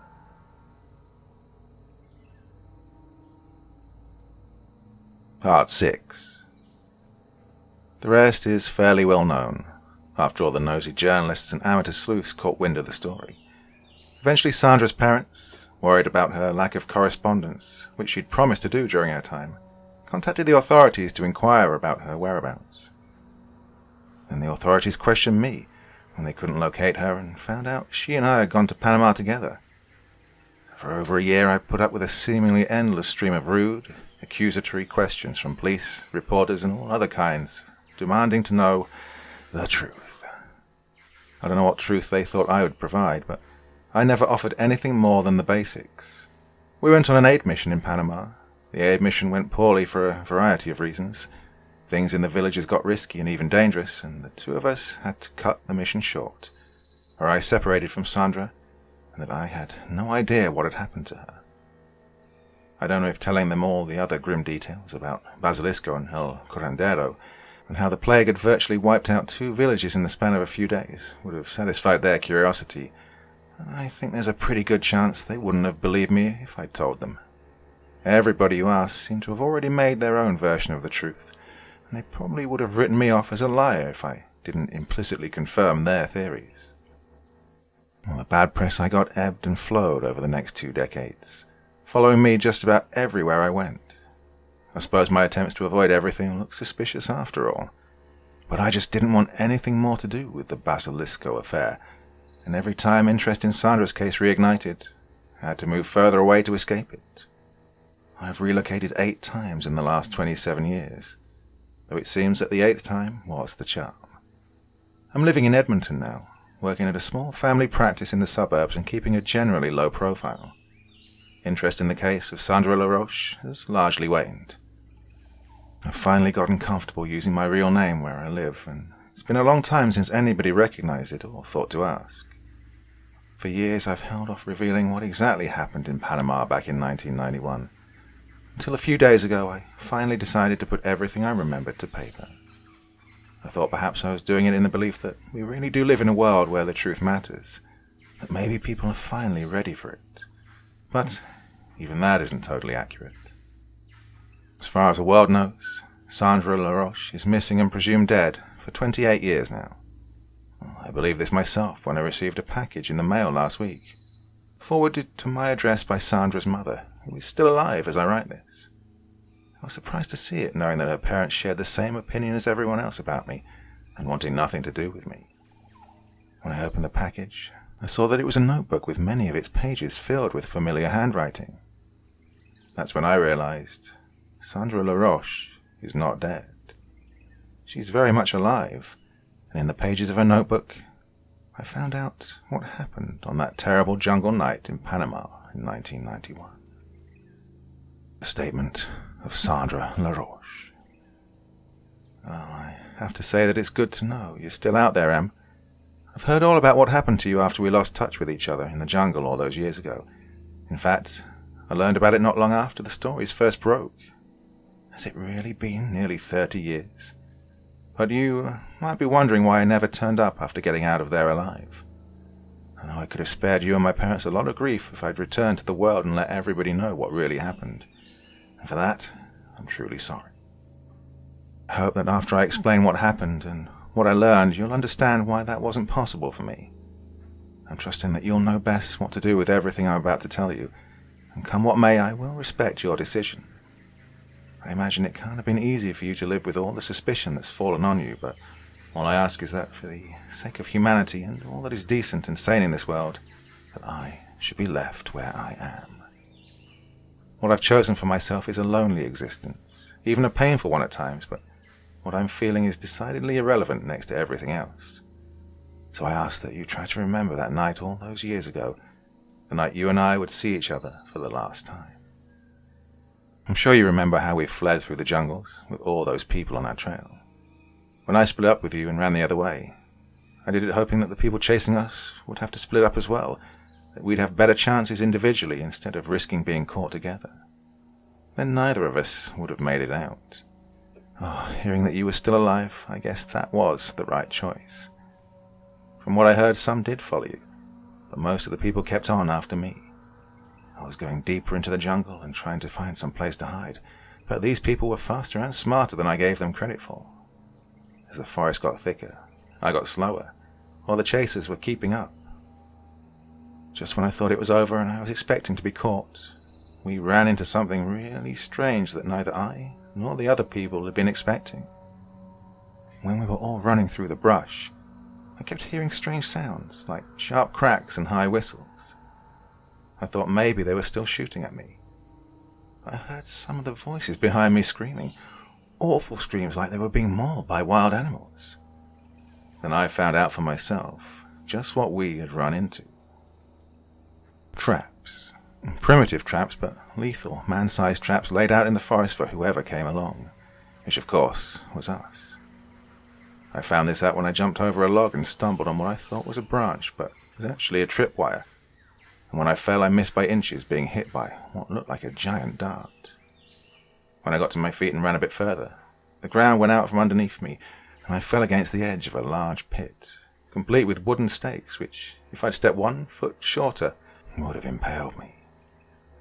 I almost ran into several of these pit traps, and at one point I was hit by a trap that consisted of rope looped around a tree that snapped out like a whip, and gave me a rather nice cut on my left arm.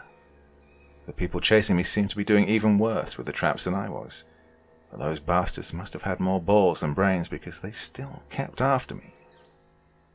Since I was going quite a bit slower, one of them finally caught up with me, right as I'd found a place to hide in a tangled tree root. I didn't quite make it when the man chasing me leaped at my back and tackled me to the ground. But here I got unbelievably lucky, as when I fell, I hit a tripwire that gave out under us, and a branch with crude wooden spikes swung out from behind the tree and smacked this guy right along his arm, shoulder and neck. That branch whip impaled him, but didn't kill him.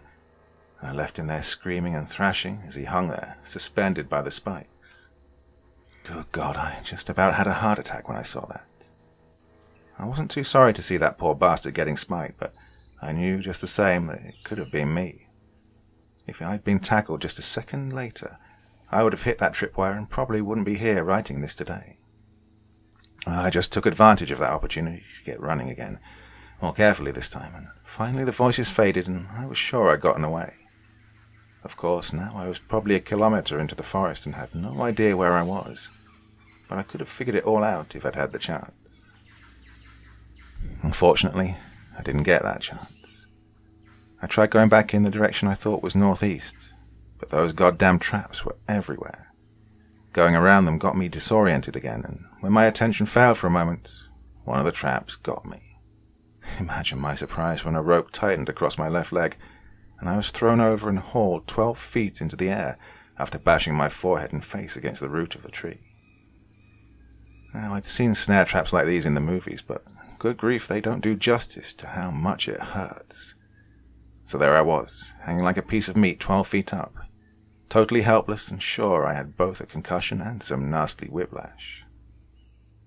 If I'd had more strength, I suppose I could have reached up and tried to get at the rope, but I was still really woozy, probably mildly concussed from that blow to the head, so instead I mostly tried to keep from passing out, an effort that was ultimately in vain as I drifted in and out of consciousness. I don't know how long I was hanging there, but I had a rather painful reintroduction to reality as I suddenly felt the rope give way and I went falling to the ground from 12 feet up.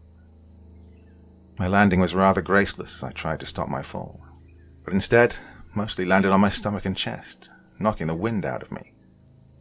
As I lay on the ground trying to recover from this, I felt something tighten around both of my legs near my feet, which I saw was another rope. I was about to curse my rotten luck after falling from one snare trap into another, when this new rope tightened and began dragging me along the ground off into the forest. I was totally confused by this new situation, but my attempts to flip around and reach the rope were useless, as the speed I was being dragged suddenly increased.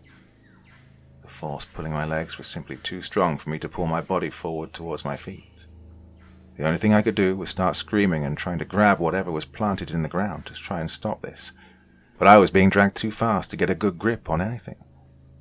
When I did grab something firmly, I was shocked to see that the force pulling me was so strong that it pulled whatever plant I grabbed right out of the ground without slowing. I should mention that for several seconds I had no idea who or what was dragging me through the jungle like this, but when I came to a relatively open clearing, I flipped over to see what was happening. I saw a hunched-over figure wrapped in some kind of dark cloth, and covered so completely that I wasn't sure at first that it was human. The figure walked strangely, almost loping like a Bigfoot or something, taking very long strides that explained why we were going so fast. Well, after a few seconds, I thought I recognized who the figure was, and I'm sure you probably guessed it too. It was El Curandero, the creepy medicine man, dragging me by a rope to God knows where in the middle of the Panamanian jungle. I tried screaming at him, but he didn't even acknowledge that I was there, and just kept up his inexorable pace without regard to his burden. As he dragged me across the clearing, he started sinking into the ground until he finally disappeared into the jungle floor. I saw that he descended into a well-hidden hole in the ground and was pulling me in after him. When I was dragged over the edge of the hole, I tried to grab the underbrush that surrounded it, but he was simply too strong. The plants I grabbed were simply torn loose from the soil, and I went tumbling down this hole to wherever my captor was taking me. I know that I was dragged for some ways through a series of low tunnels dug through the earth, but in the total absence of light, I had little idea exactly how far. The air down in those tunnels was stale and musty, with a strong acrid odor that became progressively stronger the further we went. After a ways, we finally stopped in an area of total darkness, when I was suddenly lifted up off my feet by a pair of terribly strong hands and thrown into a shallow depression in the ground flat on my back, knocking the wind out of me again. My hands were still free, but as I tried to heave myself up, a heavy foot came down on my chest, pinning me to the ground so tight I could hardly breathe. When I tried to grab at the leg holding me down, my arms were violently yanked up and rapidly tied together at the wrist. So now I was totally restrained and helpless, trapped in pitch-black darkness with El Curandero and with no obvious means of escape. This whole time he hadn't said a word or even made any kind of sound, though I could hear him shuffling around in the darkness, occasionally rustling through unseen piles of material. I tried to stay perfectly silent so I could hear where he was going in this cave of his, but he must have noticed that I'd gone quiet after several minutes gasping for air. And he finally made a sound. The first sound I'd ever heard come out of his mouth, but it was an odd sound, like a low grunt mixed with a hiss. Then I heard him shuffle over to me, still in total darkness, until I could practically feel him standing over me. He fumbled with something for a few seconds, when a sudden light from a lantern illuminated us both, and I could see his silhouette kneeling down next to me, looking directly into my face. He had removed his head wrappings and exposed his face for me to see. My God, Em, I don't even know if there's a way to describe that face of his. It didn't even look human. It was so twisted and gnarled up. The skin was a lumpy patchwork of scars, almost like burns or smallpox scars, pale and completely hairless. He had no cheeks either, and his entire mouth was exposed across the whole front of the head, from ear to ear, showing all of his teeth. His nose was almost non-existent, just a flat lump of gnarled tissue with two small diagonal slits that flared open whenever he inhaled. And then there were the eyes. The eyes were the worst. He had no eyelids, and instead his pale yellow eyeballs were perpetually wide open and practically bulging out of their sockets and leering at me. I remember they were light hazel eyes that darted rapidly in short spaces, though maybe that was an effect of his missing eyelids revealing every tiny motion. Everything from the wide, cheekless mouth to his bulging eyes gave off a look that came across as a hideous, sinister smile, like the whole situation actually amused him. He croaked out what sounded like an awful chuckle, his breath hissing through his clenched teeth. Now I knew how he made that sound. There are no words I can think of to describe the horror of seeing that face up close without warning. My brain just shut down, and all I could do was squirm and scream and try to wriggle away from this horrific face, but with my hands and feet bound, there was no way of getting away from it. When he was finished with me, he walked away to another corner of his lair and began lighting up more lanterns to cover the entire space with a dim orange glow. I could now see that where he'd taken me was like a workshop of his, with an empty fire pit in the center, a crude wooden bench set in the opposite wall, an assortment of jars, clay pots, and small bowls filled with who knows what. On the bench was scattered a collection of bowls, lengths of string, and a pile of colorful stones. Clearly this was the place he'd been assembling the totems he was selling to the villagers, and several complete ones were hanging on lanyards strung from some place on the ceiling. I looked to see that this man was rummaging through another pile in the corner, which at first I thought was a pile of sticks. However, when he turned around, carrying a bundle in his arms, I saw that they weren't sticks, but bones. Human bones, but not fresh ones. These bones were grey and weathered, almost ancient-looking. And looking at the pile where he'd retrieved them, I saw that he was gathering them from a stone basin that looked rather like a sarcophagus. I thought there must have been the bones of at least a dozen people in that pile, all quite aged, as if their owners had been dead for a very long time. He placed the pile of bones on the side of the bench and began taking individual sections and snapping small pieces off them. Then he took the pieces and began to grind them up using a mortar and pestle, turning the bone into a fine powder. From there he began using the powder and mixed it in with various other liquids and powders that I couldn't identify. These ancient bones he'd been collecting were actually part of whatever elixir he was concocting. For a long time I didn't know what to make of that. I couldn't see any medicinal or nutritional benefit in such a thing. While he was making his concoctions, I noticed that the powerful acrid smell that permeated the cave was actually coming from all the substances he was mixing, especially the bone powder. That confused me. Shouldn't ancient and half-desiccated bones be entirely odorless? But they reeked anyhow, in spite of their apparent age. After a time he'd finished mixing the bone powder and other liquids into a grey slurry with a new smell, one that I instantly recognized. The same smell we encountered every time we found a patient affected by Basilisco, that sour, deathly stench that made our eyes water. When he finished with his work, he strode over to me, holding a long, thin object that I saw was a hollowed-out reed, with a sharpened bevel tip like a syringe needle. I tried to struggle against him, but my struggles were useless. This guy was simply too strong, almost inhumanly strong. He stuck the reed pipe into the vein in my arm, and he was pretty rough about it too. Well, he drained a frightening amount of blood from my arm into a clay bowl, and any time I struggled, he shifted and twisted the reed painfully in my arm, threatening to tear the vein wide open if I didn't stop. He filled the bowl about 2/3 of the way before he was satisfied, and I'd lost enough blood to get fairly dizzy. All I got to stop the bleed was a dirty cloth wrapped around my arm, and he took the bowl of blood away and began using it at the bench. So not only was he using human bones in his elixir, he also used a fair quantity of blood, my blood, in the mix. He spent several minutes furiously mixing everything together, and when he finished again, I could see the grey slurry had become slightly pink. I was wondering what he had planned for this mixture when he took a mostly complete totem off the wall of the cave and set it on his workbench, where he then proceeded to use a brush to paint the stuff on it. It strangely didn't leave any noticeable change in colour, but I could see that every inch he painted with the stuff took on a waxy and almost glossy finish, largely translucent, but with a distinctive veneer across everything it touched. Do you remember now, Em, how there was something strange about those totems that we couldn't quite place? They weren't just a bundle of sticks and rocks after all. El Curandero was applying this stuff to everything he made and sold to the villagers, everything he claimed would protect the people. Things that ultimately didn't work, and for which I blame myself until then. At the time I had no idea why he'd used my blood. Maybe he thought I was immune and that mixing the blood into his concoctions would transfer some protective quality to them.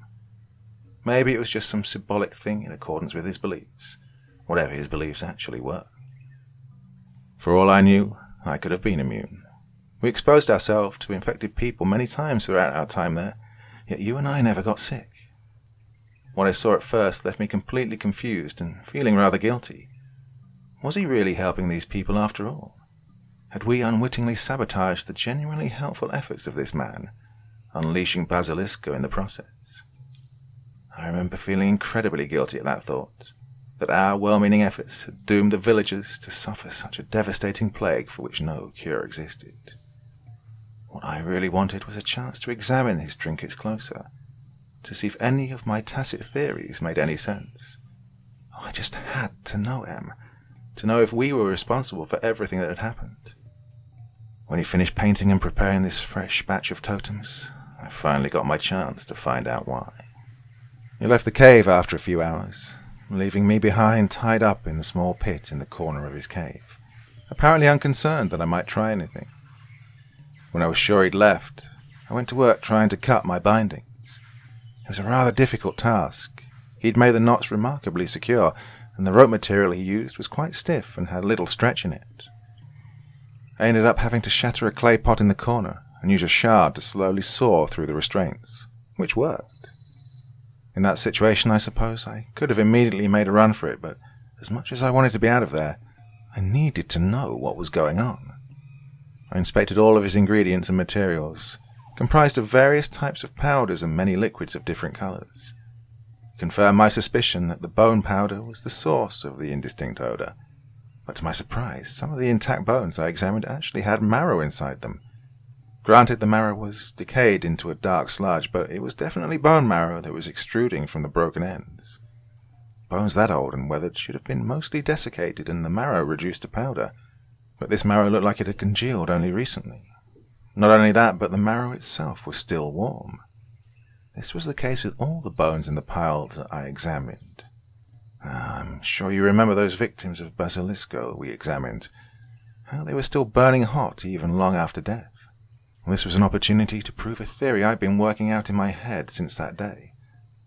Oddly enough, among all of this man's arcane ingredients and primitive supplies, I saw that he'd actually had a microscope tucked away in a corner on his workbench. It was a rather old model of microscope that I think he must have found around 50 years ago, but still in a relatively good condition. It was a fortuitous find and a puzzling one. It seemed to suggest that El Curandero had some kind of legitimate scientific curiosity, that he was more than just a witch doctor working based on ancient traditions. I smeared a bit of the bone marrow on a slide and put it under the scope.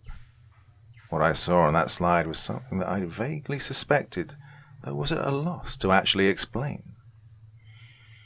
Through the scope I saw an ordinary collection of marrow tissue, much of the cellular matter dead and beginning to liquefy, but I observed something far more profound than that. I could plainly see hundreds of microbes, still living and quite active, as it was suspended in the dying tissue. I assumed it was a virus, but not like any virus I'd heard of. This one was incredibly aggressive, still highly active even though the infected tissue around it was effectively dead and could not have hosted it. This bizarre finding was the only explanation I could find for why such intense fever persisted for so long after death, that it was somehow stimulating the infected cells and tissues around it enough to provoke a continued immune response, even after the organism had perished. Again, this was only a theory, and to this day I haven't fully worked out just how it occurs. This unusual and disturbing find raised many more questions in my mind. Foremost among them was why this man collected my blood, and I wondered if there could be something unique about it that drew his attention. I managed to extract a bit of my blood and place it on a slide. When I looked closer, I was horrified by what I saw. That slide of blood made everything I believed or suspected suddenly make sense, and the truth of everything behind what happened over those last few days just fell into place. I looked in the scope, expecting some feature that would explain immunity. But I wasn't immune, Em. Just the opposite. I was infected. In my blood I recognized those same viral particles, not quite as prevalent as in the other sample, but still there and still active. But no immune response was triggered. I could plainly see that many of the macrophages in my blood were infected as well, yet they weren't triggering any kind of inflammation or other response. So, if I was infected, then why wasn't I already sick or dead? It's simple. I'm not an ordinary victim. I'm a carrier, an asymptomatic carrier. The disease was living in my body but without becoming fully virulent and killing me. But I was still fully capable of spreading the disease myself. It makes a lot of sense when you think about it. I thought that I'd probably been infected by the very first patient, the baby we first thought had meningitis. After that, I was probably the one who spread the disease to other places in the villages. The second outbreak, in Playa Sola. It wasn't long after we went there when Florencio wanted to confront El Curandero. The night we came back to steal the totems. Well, God knows how many people I could have infected there. All that time I was unwittingly spreading the disease among the people I was trying to help. That was why the man mixed my blood into the stuff he slathered on those totems. He wasn't trying to help them after all. He was infecting people with the disease on purpose. That was his goal. That's how he allegedly knew when outbreaks were about to happen, because he was the one causing them. The bones he was using, with the marrow still contaminated, must have come from victims of Basilisco decades, even centuries ago. Bahia de Paz and Playa Sola weren't villages that he meant to help. No, they were like a biological weapons laboratory, a group of subjects he would infect at will for his own purposes. His methods may have been primitive, but he knew exactly what he was doing. Well, I can only guess what he was really up to, but if what the villagers said was correct, then he must have been doing this for decades. Who knows how old he really is? Every outbreak of Basilisco in their history must have been his doing. To what end we can only speculate. But if he was committed to virtually annihilating the people of these two villages every few years, then he must have had some greater goal in mind. Maybe he was perfecting the disease, and maybe he had bigger things in mind for it. Bigger than just infecting two obscure fishing villages in a backwater region of Panama. I thought maybe the scars that covered his skin looked like burns, not unlike those we found on some of the victims who were burned out by the fever. Perhaps these two things are connected. This medicine man was Basilisco itself, the very personification of the disease and the legend, a creature that spreads his poison wherever he goes, laying waste to whatever poor soul he looks upon. But at the end of the day, all we can do is make educated guesses, because the only thing I knew for sure was that he had a reason for keeping me alive, and I meant to make him pay for that mistake. I was examining his inventory of ingredients when I heard the echoes of shuffling feet coming back down the tunnel. Among the items I'd pilfered from his stash was a large bottle of some kind of strong-smelling oil, rather like kerosene, perhaps fuel for his lamps. When I heard the steps coming back down the tunnel, I decided to take my former position in the shallow pit, stashing the oil bottle behind another pile of clay jars next to it. I'd yet to work out some plan to actually use it, but I knew that something like this could be useful. I wrapped the severed remains of the rope back around my arms and legs to make it look like I was still bound, which didn't work very well, though I hoped in the darkness he might not notice. Just as I got settled in position, he barreled through the entrance into the cave and yanked off his head wrappings, revealing that disgusting snake-like face of his. My illusions that I'd fooled him didn't last very long. He immediately became suspicious, glaring at me and slowly walking through the cave as if to look for anything amiss. I'm not sure what he saw, but it didn't take him long to realize I'd been up to no good.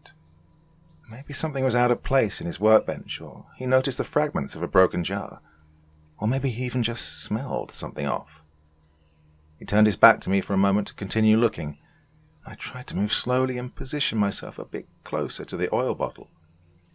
The second I loosened one of the ropes, he whirled around with a horrible screeching hiss and bounded towards where I lay on the ground.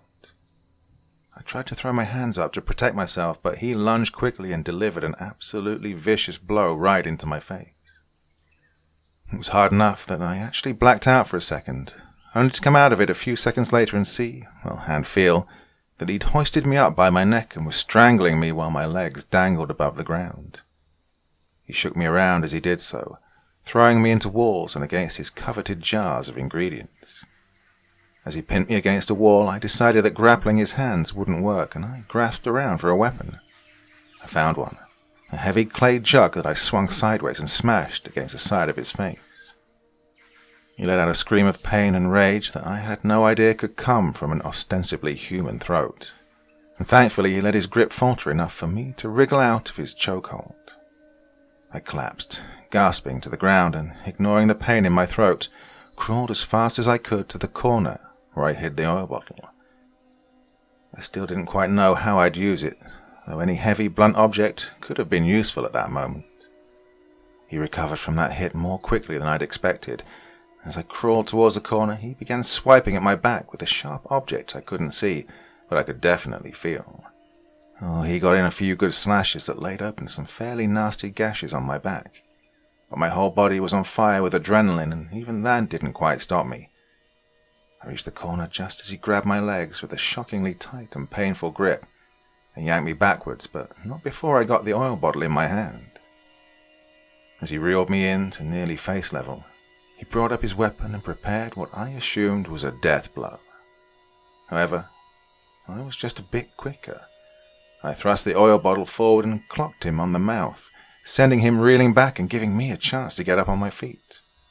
I leaped up and began furiously swinging the bottle, smashing it open with the first hit and spilling the contents on him. I kept slashing at him with the shattered remains of the bottle, dishing some nasty gashes of my own, when he suddenly brought up a foot and kicked me in the stomach with incredible strength, pushing me back into the opposite wall, just underneath where one of his lanterns was hanging, still lit. He came at me with a vicious, blood-curdling war cry, and I yanked the lantern down. Right when he was within arm's length of me, I smashed the still-burning lantern right over his head, and the oil spilled on his clothing, went up all at once. You should have heard the scream that came out of his mouth as he twisted and writhed on his feet, trying to extinguish the flames in vain. With him seemingly out of action, I took this opportunity to rush past my burning antagonist and down the tunnel that presumably led to the entrance.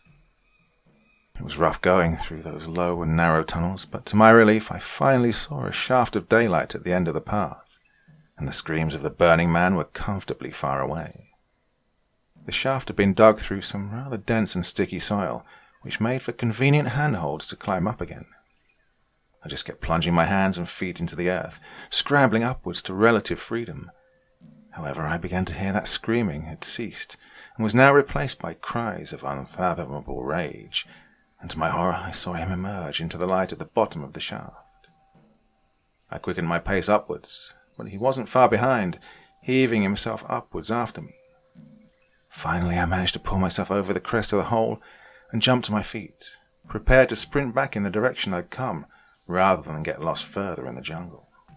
I dashed away from the entrance of the shaft and briefly took cover behind a tree, trying to work out my next move, when I saw Basilisco all but jump out of the hole. It was early morning now, and I could see in the daylight that he was covered in fresh red burns that showed through his tattered rags. He looked absolutely maniacal, more than he had already, and was furiously searching for me. I thought I had a pretty decent hiding place, until he suddenly turned in my direction and locked eyes on me. Oh, this time I wouldn't freeze. I immediately bolted off into the jungle while he screeched and hissed viciously. It was rather more shocking when I looked back to see that he was managing to keep pace with me, no matter how hard I forced my legs or how many turns I made. Equally dismaying was the fact that I had now re-entered trap country, which I learned when I struck a tripwire and narrowly avoided a whip trap that sailed only a few inches above my head and tore a rather large gash into an adjacent tree. But I had no choice but to keep going forward. Taking my chances with the traps wasn't very appealing, but even less appealing was falling back into the hands of that monster. So I kept up my pace, trying to hop over any suspected traps rather than take the time to go around them.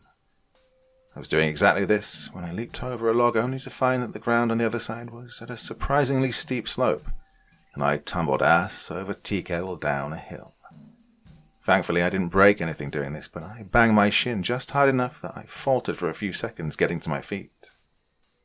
Then I heard exactly what I was dreading in that moment, a vicious screech coming over the top of the hill.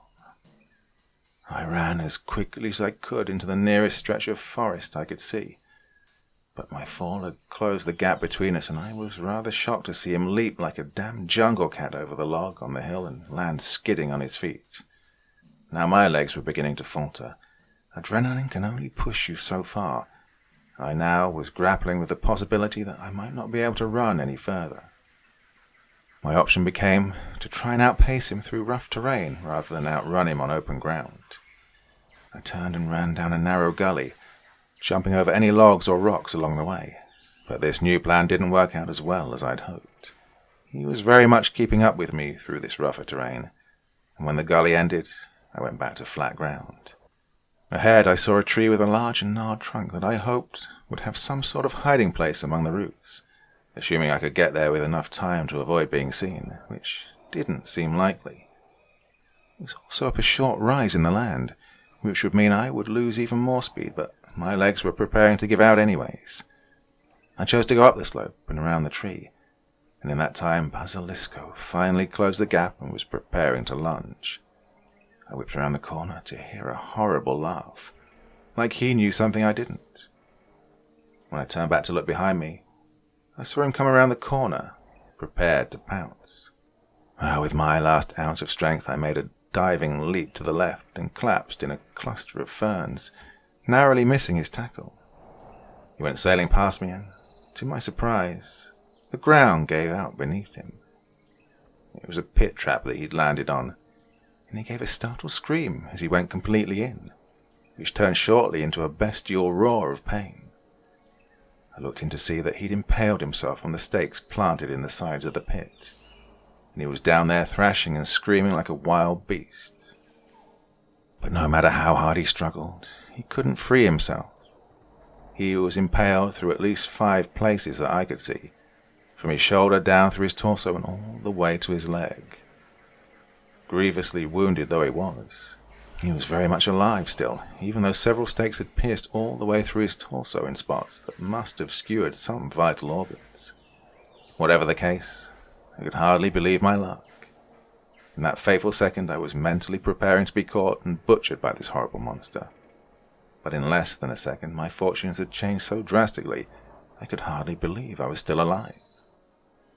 I watched him thrash and scream for a few minutes, while I caught my breath and thanked my lucky stars that this son of a bitch happened to forget where this particular trap lay. Still shaking, I walked away in the direction I assumed was towards the coast, his screams becoming faint until I was too far away to hear them. Part 7. Finale. When I saw some open sky, I was able to regain my bearings and head in the direction of the coast. At the time, I still wasn't sure what had happened to you, Em. I didn't know if you'd made it back to the villages, or if you'd been caught, or if you were lost in the jungle, as I was for a time. Well, I decided against going back to the villages. And when I emerged from the jungle and onto the beach, I went in the complete opposite direction. I know that I called the boat to pick us up the day before, but I thought that those villagers were still looking for us, so I decided not to risk it. Fortunately, there are villages dotting the coast here and there, and after a day's hike down the beach, I found a derelict shack where I rested for a time. I didn't know if I wanted to risk coming into contact with anyone else given my contagious condition, but the alternative was walking all the way back to Panama City. The next day I proceeded down the coast, relieved to see that nobody else was following me, and before long I found another village, this time populated. As much as I hated the thought of potentially infecting these people, I still made contact to ask for a ride. Now fortunately these people were very gracious and helpful, and within a day or so I managed to hire a driver with an all-terrain van who would drive me back to civilization over some rough but passable trails to the city down the coast. Well, the rest is relatively uneventful. I was able to procure private transport back to Panama City, and being wary of infecting anyone else, I used alternate means to travel out of the country. With a good-sized bribe, I was able to stow away on a cargo freighter going north to San Diego. The thought of illegal immigration wasn't very appealing, so I paid off the captain of the boat to stay aboard to their next destination, which was Australia. That's where I went, and that's where I still am now. I don't know if I should say exactly where, but it's remote enough that I'm almost never bothered, which is good for anyone not looking to contract a deadly disease. Despite getting off the boat with very little, I've been able to make a decent life here, far from any place my condition could threaten the lives of others. Lonely though it is, it's the only way to keep everyone else safe. There are times, dark moments when I consider ending it all, that offing myself might be the only way to keep everyone else truly safe. However, in the meantime, I've taken to doing some research on my condition, seeing if there's been any noticeable changes or symptoms. Thankfully, there haven't been, though every blood sample I've taken from myself for nearly 30 years since has shown the infection is still alive and well. The only real complaints I deal with anymore are losing my hair and flaky skin. Isn't aging wonderful? Well, at this rate, I might look like old Basilisco by the time I get old. Anyway, that's my story. I'm sorry I never contacted you before, even though I've known you survived for over 20 years. I just couldn't risk the idea that somebody might find me, that I might endanger the lives of those I love if they ever came to me. It's been hard for both of us. That's much of the reason I'm writing to you now, Em. I just want to let you know that I'm alive and reasonably well, considering the circumstances. And I wanted to apologize, not only to you, but to my family as well, who've been wondering all these years what happened to their baby girl. The package you received was hopefully forwarded by my family, who received their own note and explanation of my absence. Granted, I haven't told quite as much of the truth to them as I have to you, but the truth of it all is so grotesque and unbelievable that I couldn't make anybody understand. Only you, because you were there and you saw it all for yourself. But, Em, there's one more reason I wanted to contact you. In my research of my condition, I've made some interesting but rather alarming discoveries. The disease itself can act quite quickly most of the time, killing its victim in less than a day. From my condition, I know that there are definite outliers in this regard. One discovery I've made is that Basilisco doesn't necessarily affect a person right away. Like me, an infected person can become a carrier. But another thing that can happen is the disease will be dormant for a time. I'm sure you've been wondering all these years why you never got sick when you were exposed just as much as me. No, sometimes Basilisco can remain dormant but still contagious for a long time. Sometimes it remains dormant long enough that people will be infected before anyone shows symptoms. And when the dormancy period ends, many people will become sick all at once. I know it's an ugly thought, and I was hoping to put your mind at ease when I decided to contact you, but I wouldn't be doing my duty as a physician if I didn't at least alert you to the possibilities. I'm not saying that this is necessarily the case for you. For all I know, you could be completely fine. And if it has been this long, perhaps there's nothing to worry about. But I think that the truth needs to be said, especially now I've been hiding it for so long. I don't want the cost of lies or ignorance to fall on anyone else. Oh, that's all I wanted to say, Em. I'm just glad that now both of us know that the other is alive and safe. It feels good to lay out everything we went through back then, and I imagine it might feel good for you too. Perhaps we can learn to be happy with our lot, given what could have happened instead. Perhaps we can both learn to live with knowing that there is such a thing on this earth as Basilisco.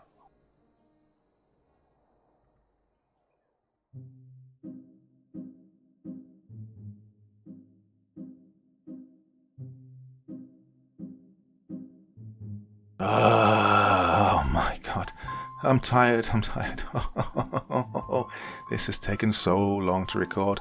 My voice is about to give way. So forgive me if this outro isn't too long. I don't go into detail. I need a glass of beer or something. Is that okay with you guys? Well, this has been one hell of a journey getting this story out to you. Promised it to you a few weeks ago, and finally it's here. But I need a bit of a break, alright? Till next time, very, very sweet dreams. Bye-bye.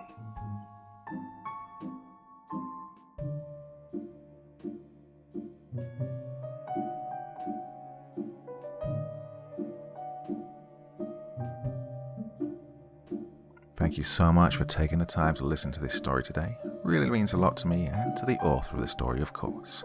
Well, if you want to know more about me, I'm pretty much everywhere on social media. You can find me on Facebook, Twitter, Instagram. You can download my music on SoundCloud. I've got a Patreon if you feel like. Throw me $1 or $2. Very much appreciated.